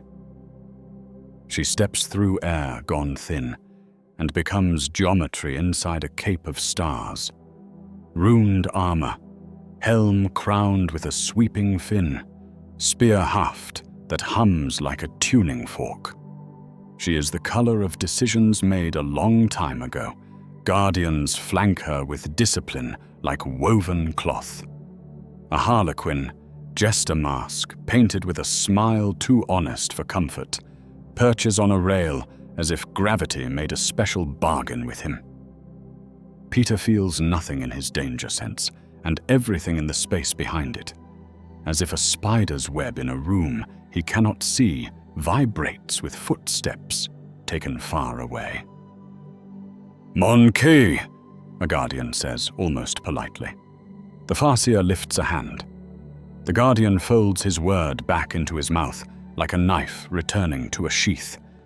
Karst stands as if the roof is the floor of his court. "Identify," he says, which in his diction means hello, state your case, and justify your oxygen. "I am Farseer Ilistha of Ibraesil," she says, each syllable placed like a stare. The skein shows a thread that does not belong in it, and yet binds two fates that should have flown apart. We would touch it before it frays. "That thread has a collar," Saleme says, dead tone and live remote. Ilistha's helm turns slightly. "Your leash hums with fear disguised as duty," she says. "Sensible, inelegant." The harlequin drops upside down in front of Peter so that their mask is a handspan from his face. The painted smile is not a friendly smile. It is a "what can you do" smile. "Silk jester," the harlequin purrs, voice a velvet hinge. "The web that is not the web speaks through you. Do you hear it? Does it tickle? We like tickles. I prefer the word tingle, but this is a family roof," Peter says. The harlequin claps, delighted. "He jests correctly," they inform the void. Karst's hand loosens on his pistol because humor has a weight here. It's a weapon, and he needs to know whose. Ilistha steps closer, spear point low. "Your intuition is not warp," she says to Peter and to herself. "A reflex in probability, a kindness from a universe that is not kind. Unshielded, it will be harvested by gods who do not deserve it. Shielded incorrectly, it will die." "It has survived high school," Peter says, because he refuses to make a cathedral out of his nervous system in front of people who have actually built cathedrals.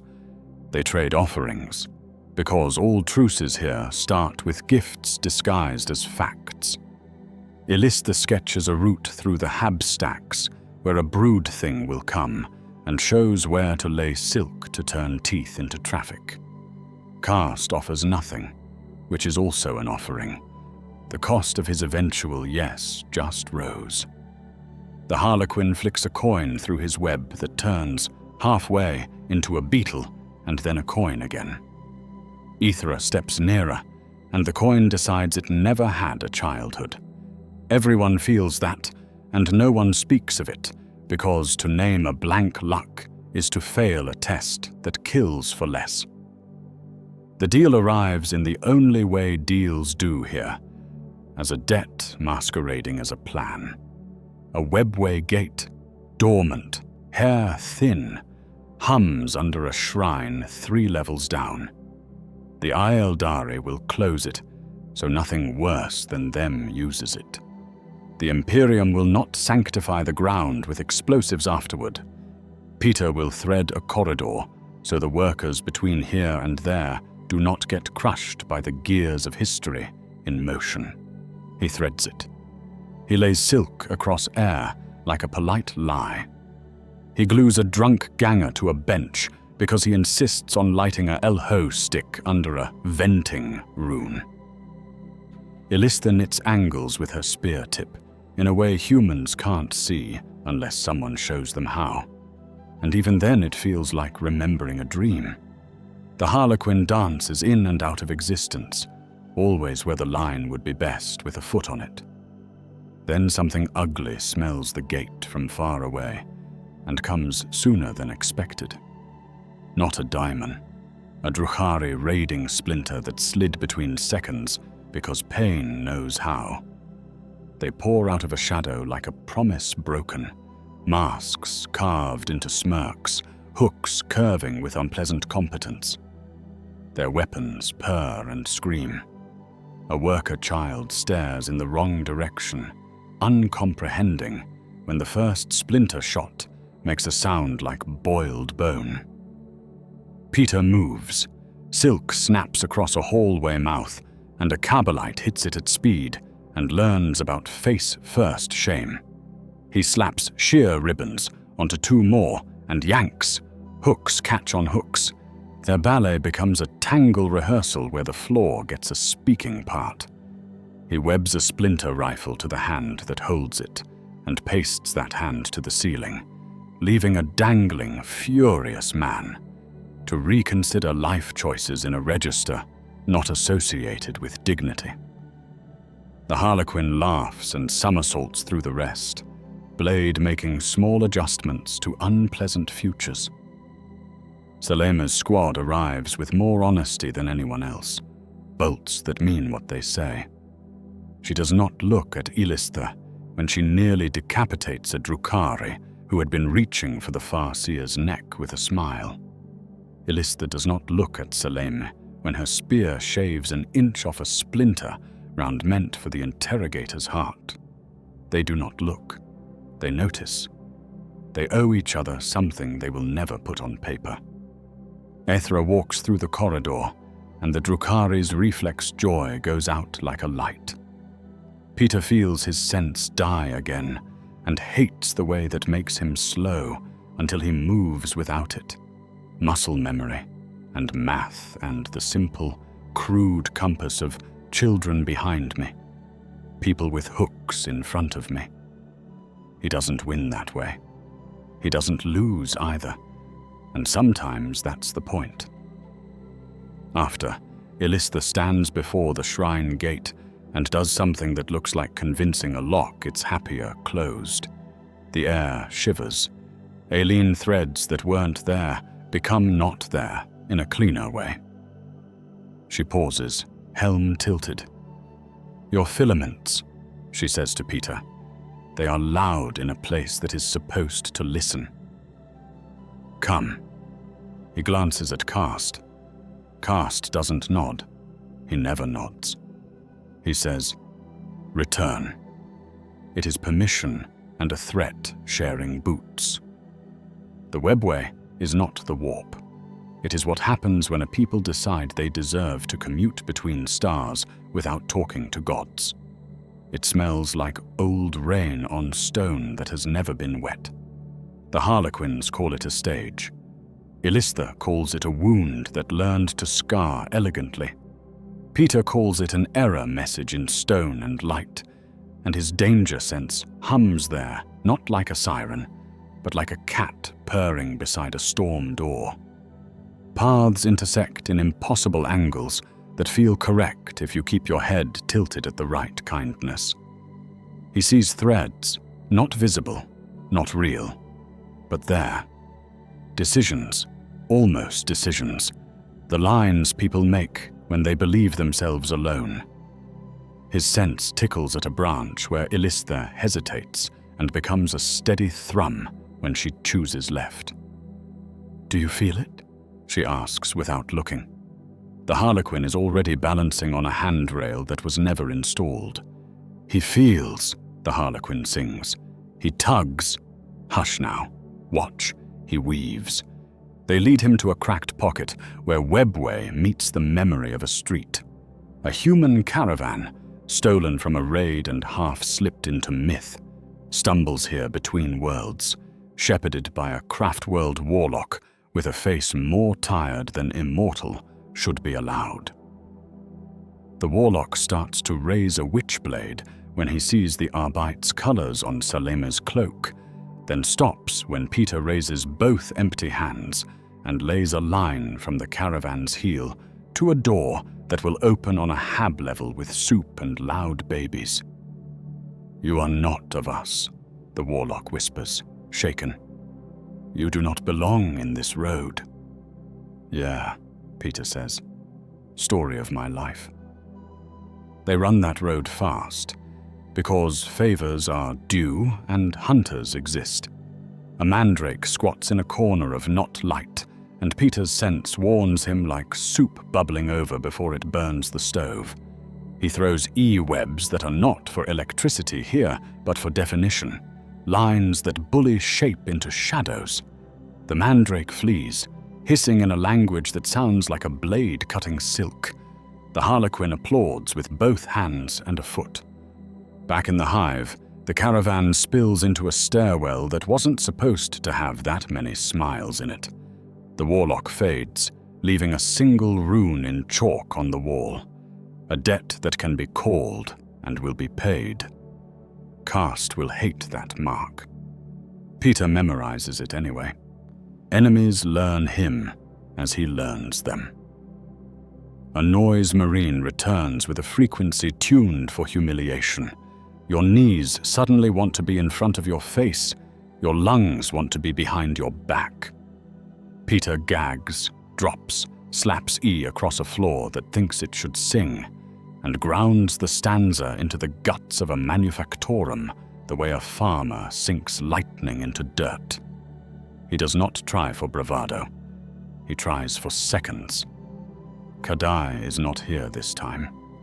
A squad of Vostroyans in antique coats are, and their volley makes the noise marine rethink intervals loud enough for Peter to stand again. A Tsench Magus, with eyes like stained glass, tries to talk to his sense. He doesn't speak. He lays a pattern on the air and asks with angles. Peter's intuition leans towards it like a moth toward a porch lamp, and he takes a physical step back on instinct so hard it hurts the collar. He webs the angles, not the man, not the chant, the geometry itself, using E to burn the lines, B to thicken their edges into ugliness. The magus snarls, the spell stutters. Aethra walks in, and the magus's faith flickers like a bad pilgrim in a good wind. Saleme's bolt finishes the rest. After, alone for a breath, Peter stares at his gloved hands until the urge to shake passes. Imperial enemies sprout inside your house. A precinct commander with a badge like a mortgage decides that Caste's leash should be shorter. He requisitions Peter for a demonstration that reads like a trap. a crowd control scenario seeded with agitators carrying improvised promethium and a convenient pict feed. He fails to comply, the commander murmurs to a confidant in the hall outside, unaware Peter is above him, glued to a pipe and done with humility for the afternoon. We demonstrate consequence. The wheel turns again. Peter considers humiliation and policy and the shape of tomorrow's rumor. He considers what he refuses to be used for. Then he drops on the commander's shoulder like a conscience that learned parkour and glues the man's gilded badge to the wall at eyebrow height. People see everything, he says, mild, and leaves webbed copies of a simple diagram behind. Emergency exits, a route to the medica tent, a place to put the drums where sparks won't flirt with them. The demonstration runs, and it's boring on purpose. Saleme says nothing afterward, and that silence feels like a very small umbrella on a very wet day. The confessor keeps showing up, inconveniently kind. He prays over a vat of sea foam because the smell reminds him of incense from a monastery that burned when he was young. He offers Peter a small wooden spider carved from a pew because the wood has been prayed into discipline. Peter sets it by his workbench so Zevra can sneer at it scientifically, then stops noticing it, and then realizes he looks at it every time he's about to choose the faster, meaner fix. Illistha returns with fewer words and more warnings. Fracture lines appear in her voice. Craft worlds don't break, but they remember how. Your string, she says once, watching him lay a trail for evacuees under the eyes of a statue that has seen crusades and indigestion. It ties things that ought not be tied. The laughing one approves, which is alarming. The Harlequin flips off a pipe and lands with a bow to no one. He is a good joke, they say, as if this is theology. We could teach him to stick to the backstage and pull curtains at precisely the heart-breaking moment. No, Peter says, more sharply than he meant. The Harlequin tilts their head, amused. Why? Because I'm not leaving them, he says, nodding toward the workers stomping through his net, toward Arbites learning not to drown strangers, toward Ethra making candles nervous by standing too close. I'm not here to be your punchline, or your headline. I'm here to put out fires and keep small people from being arithmetic. The Harlequin's eyes glitter behind the paint. You are a stagehand, they decide, delighted. Our favorite sort. Watch him fly, Farseer. He will pull a rope that breaks a tyrant's ankle at the precise moment of applause. In a tunnel whose walls are old enough to have their own legends, he and Ethra sit with their backs to a valve, letting the noise run past like weather. She doesn't like him. She also doesn't dislike him. She's an absence, liking struggles in vacuums. He talks anyway, quiet. You ever wish you could turn it off? He asks, half to himself. The way the world announces its worst intentions. Mine gets loud sometimes. I don't know what your quiet feels like. Ethra looks at him without blinking, and then, unexpectedly, reaches up, pinches the talk's edge with two careful fingers, and rotates it one click. The hum changes pitch. His sense dulls. Not dead, just dimmed like a light under gauze. The relief is cheap and real. He exhales. She doesn't smile. He says, "Thanks," and knows she will never call in this favor, because she already spent it. Enemies keep auditioning. A Night Lord writes fear across a hab block with a vox scream that tells you exactly what he will do to you with a small amount of poetic meter. Peter throws a net over a loudspeaker and fastens terror to a wall where it turns into ugly, unbearable noise. An officio assassin watches him from a parapet with a stillness he envies and decides, apparently, that the calculus doesn't benefit from adding one more corpse. Allies remain a verb, not a noun. Caste loans him to places that hate owing. Saleme calibrates how much leash buys how much result, and never lets him forget which pocket holds the remote. Zevra gives him a vial labeled Suture E, hemostatic variant. Do not inhale, with a skull doodled in the corner that's either humor or standard genitor stationery. Illisthi draws a line in chalk where not to stand in 3 hours. The Harlequin leaves marbles wedged under the foot of a statue, so it topples 1 precise inch and blocks a bolter's line of fire 2 floors down later that day.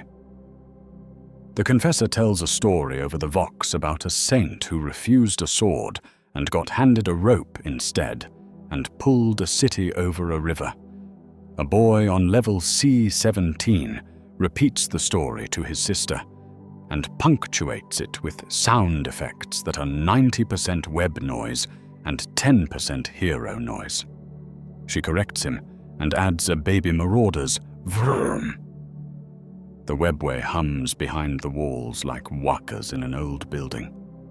Sometimes in the corner of his mask's lens, a thread trembles where there should be none. He steps to the left when that happens, or breathes slower, or tells the Arbites to wait 1 count more before opening the riot gates. The count matters. The thread stills. The room forgives them for being in it. Aethra watches without expression when that happens. The Farseer, far away, shivers where she stands and calls it weather. When the Mechanicus asks to rivet 3 small brass cogs to his web shooters for aesthetic alignment, he says no and brings them a new cyclone insert instead, and they absolve him with torque values. When Saleme asks, almost offhand, whether the mask is negotiable, he looks over her shoulder at the tin disc the confessor slipped into his palm, now nailed to a wall in the precinct break room, and says, "The mask is not negotiable." She watches him for a long moment, nods once, and later that week drags a precinct commander into a closet and explains the same thing to him with words the Vox can't record. When a child asks whether the silk burns, he says yes quickly, and shows her the foam that doesn't, and tells her where to aim it and how to shout at an adult to help. When a Harlequin asks whether he wants to see the Black Library, he laughs like a man who knows what books do to him, and says, "I can't even finish the manuals you people keep giving me." In an unused chapel, full of machine hum and relentless low light, he spins a line between pillars for no immediate purpose. His hands move because they must. The line shivers with footsteps taken elsewhere by people he will never meet. He cannot save them. He can save these. He hears the humor in that and lets it sit beside the grief. The mask compresses his breath into a whisper that no one will remember.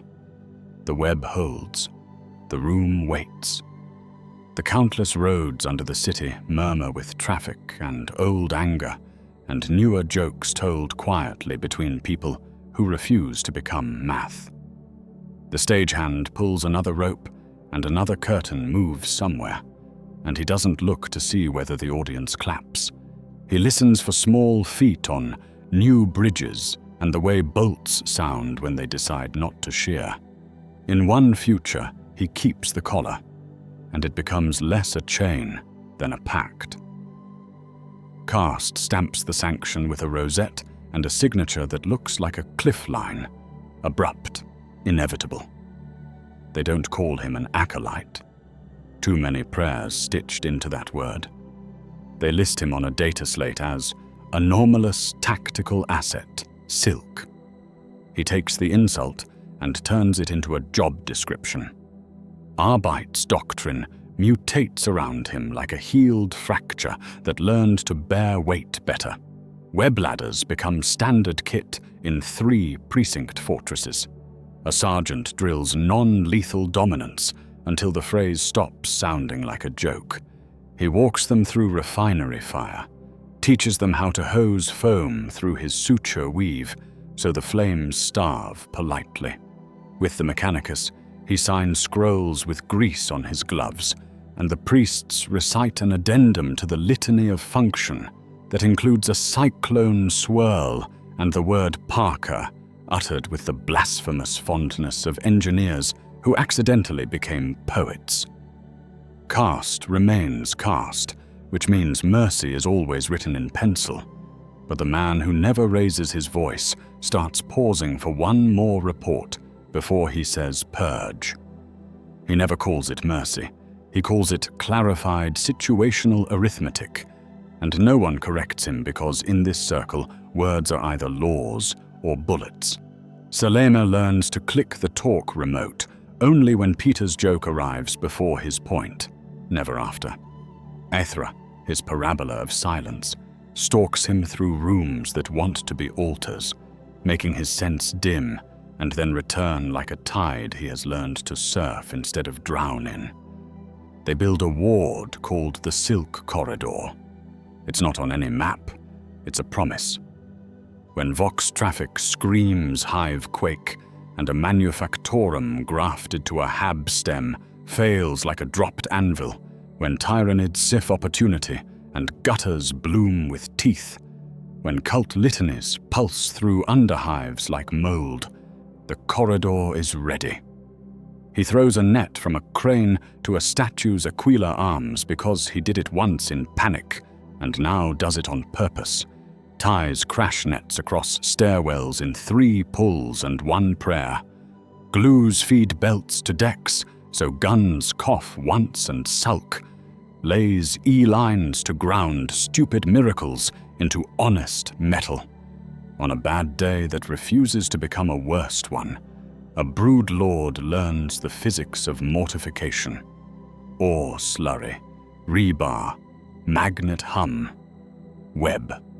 Kadai's salamanders return briefly, hard and warm and efficient, and the captain clasps Peter's forearm like a craftsman greeting another. Timers, Peter says again, tapping armor couplers and grip frames. We'll give you seconds. Make them mean. The Marines smile the way furnaces do when they're working right. Cast lends him to a world where the sky is a bruise and the threat is a bio-ship that thinks cities are food. The governor's retinue wants a torch. Burn now. Count later. Cast wants a number that doesn't end with a skull on a planet. Peter starts small, because small is how numbers become stories.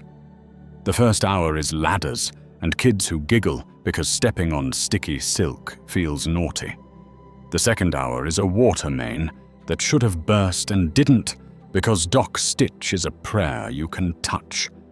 The third hour is him standing between a priest who wants to pull a wheel and a woman who wants to save a floor. He doesn't lecture. He builds the alternative in front of them and points. The wheel stays closed. The brood nest gets smothered in foam like a cake no one wanted. The evacuation completes because his corridor turned panic into a queue. The Inquisitor files a report that contains the word acceptable next to a number that used to be inevitable.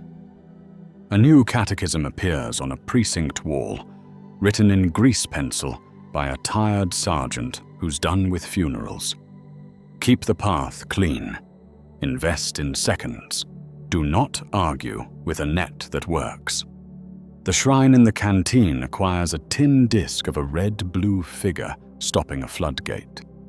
People touch it when they pass and then pretend they didn't, because superstition is a quiet economy, and you never spend all your coins at once.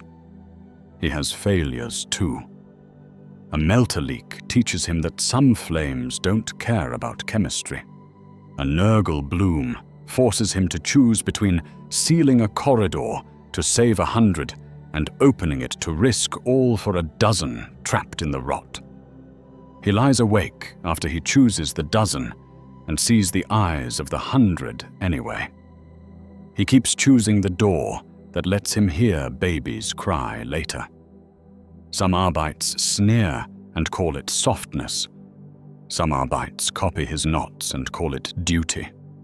Karst never calls it anything. He just points at the next map. Eventually, the sanction becomes symbol. Workers stitch tiny white webs on the sleeves of grey coveralls.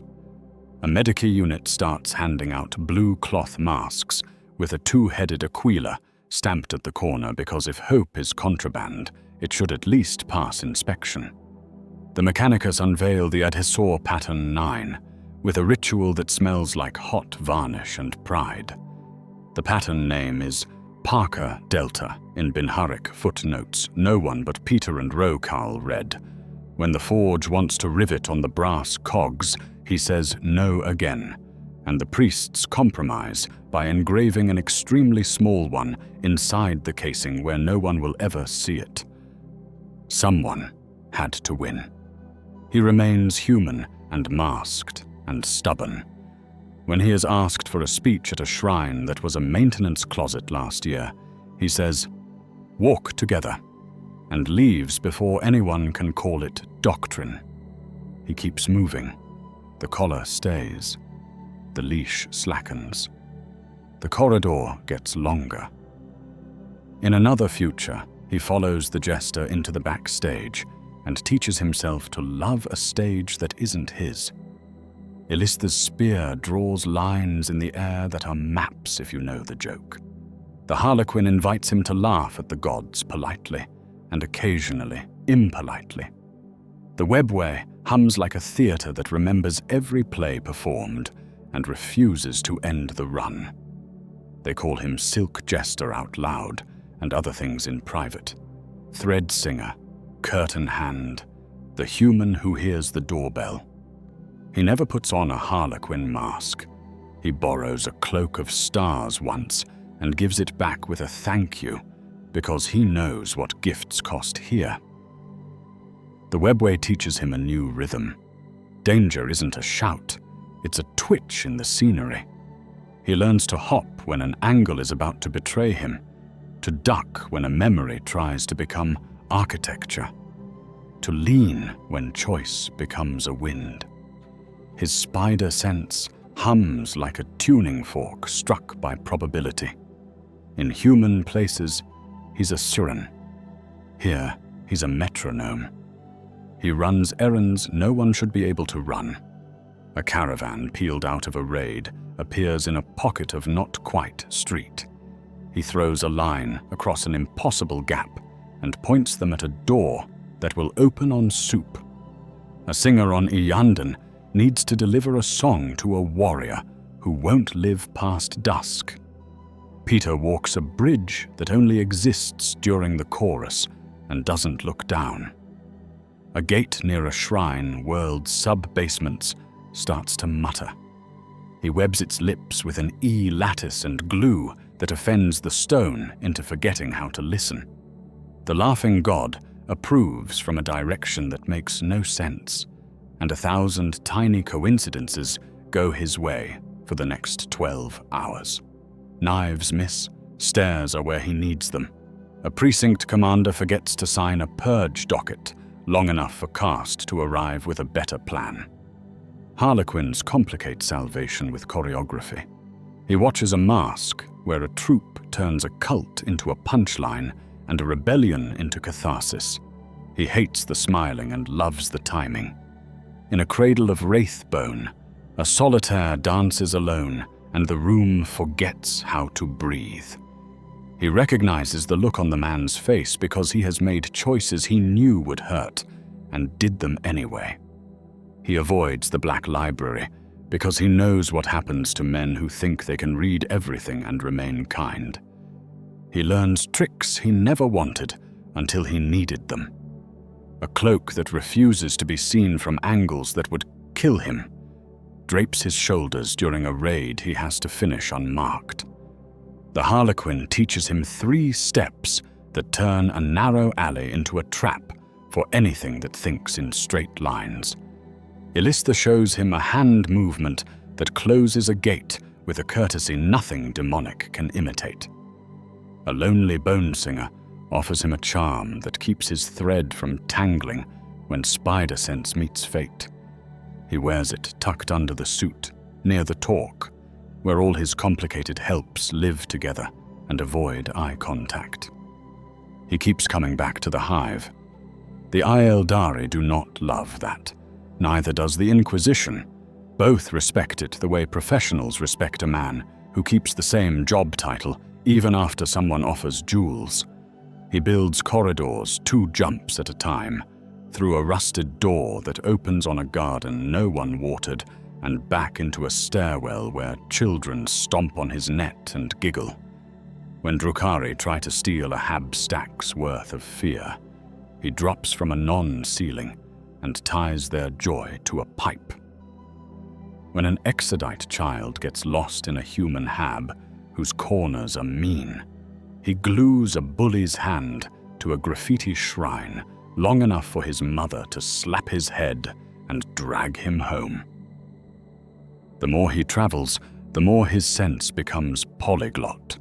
It hums for bullets, whines for claws, sings for the webway, falls silent, and lets his heart do the counting when Aethra stands close to his shoulder. He learns to step into silence on purpose, just for a breath, to hear himself think without the world's bad intentions tapping on the window. He gives the talk a new notch between free and choked, an old trick disguised as emotional maturity. Rumors about him change flavor.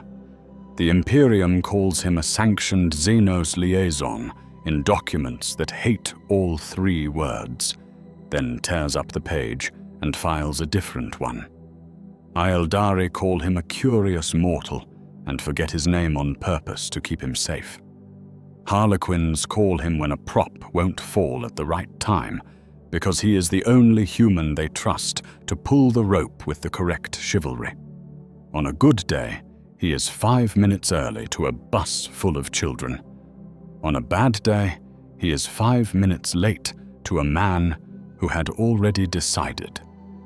He buries that one in silence and work. The webway opens a path no human should know, and he doesn't write it down.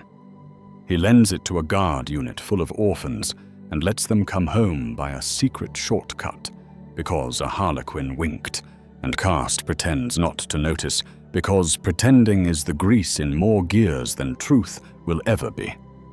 And then there is the road his nightmares warned him about, the one that begins with fatigue and ends with arithmetic. It starts small, a night with too many sirens and a map full of red. Sector E22, cult fire in the Hab fires. Sector B09, tyrannid spore in the vents. Sector F12, Cast's rosette on a docket that reads, Authorize level purge, predicted survival delta, plus 14% across hive at cost of E22 inhabitants. Peter runs the corridor until his calves scream and his hands won't stop trembling when they aren't moving. He finds 3 children under a flipped tram and smears himself across pain to haul them free. He puts a dock stitch on a pipe with his teeth because his fingers forgot. He is still 1 stare short when the Vox purrs, "Purge in 1," and Cast's voice doesn't come because even he can't be everywhere. Peter webs the wheel. He has become famous for webbing wheels. His sense hammers, the wheel, the wheel, the wheel. His other sense, the human one that isn't a joke and isn't a god, says numbers. It says if you spin it now, the brood strain doesn't get the stairwell. If you spin it now, you save 80,000 in sectors B and F and lose 8,000 in E. If you don't spin it, you bet everything on a scarred man you admire and a network of nets you built with friends who are very tired. His hands shake. The talk bites. The workers at his back watch him the way a mob watches a spark. He lets the wheel go. Water devours the corridor with institutional holiness, hissing over his suture lines, knocking prayer cards off walls, grabbing shoes off feet. Chanting cuts to screams. Screams cut to silence. Silence cuts to after. He stays until after. He drags who he can out by their collars and glues a father to a pipe because he keeps diving for a door that isn't a door and is only a picture of his wife's face on the other side. When the flood slaps down to sluggish guilt, he stands in water up to his thighs and looks at his hands until they are not hands but instruments, and for a heartbeat he hears a laugh from a direction there isn't. Tzench doesn't need him to kneel. Tzench only needs him to believe in math more than mercy twice. The second time is quieter, a ritual whose glyphs say, now or never. A prison cart full of rebels who are half monsters and half kids, a caste who says nothing because he does not order men to drown children. Peter moves quickly, this time without looking where the Harlequin would stand or where Aethra would brace. He thinks we can fix it later and chooses now. Later is a room with a mirror and an echo that says he did the right thing, over and over, until it sounds like a threat. His sense changes. It doesn't die. It curdles. The clean tone he trusted becomes a static that tells him danger is a constant, and the only choices are whose danger to stop listening to. He sleeps badly, and once he hears Vox chant in his dreams and wakes up with webbing on the ceiling, spelling a sigil he doesn't know and never wants to. He tears it down and burns it with E and foam and prayer, and the smoke smells like a page from a book he shouldn't read. Karst recognizes the look because he has worn it. "You will stop," the Inquisitor says, simple as weather. "Or I will stop you." Saleme's hand is gentler, with the talk remote now. She clicks it when he reaches for the wheel out of habit, not strategy. Aethra starts sitting closer without being asked, making the world go quiet until he can hear himself pretending again. The Harlequin, eyes bright behind paint, says nothing flippant, and that scares him more than brilliance.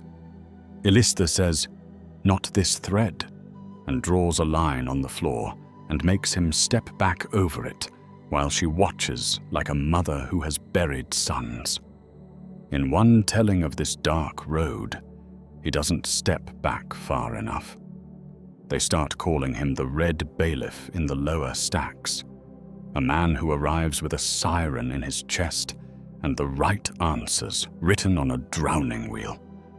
He becomes legend, and legend in this galaxy is a word that hides the scar it made.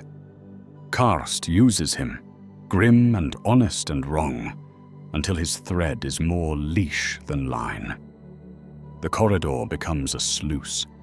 The mask stops being a promise and starts being a warning. In another telling, he stops just in time. He tapes a cheap wooden spider from a pew to the talk, so his hand hits it every time he thinks of tightening. He makes a point of being 5 minutes early again. He writes later on the inside of his glove, where he will see it when someone else says, "Now," with a voice like a gun. He unfollows a god he never meant to follow by not laughing at its jokes. 3 futures, braided and fraying and stubborn. In one, he is sanctioned and stays small on purpose, teaching giants how to save without bragging. In one, he walks backstage and learns to pull curtains at the right time without becoming the show. In one, he almost breaks, and sometimes does, and sometimes doesn't.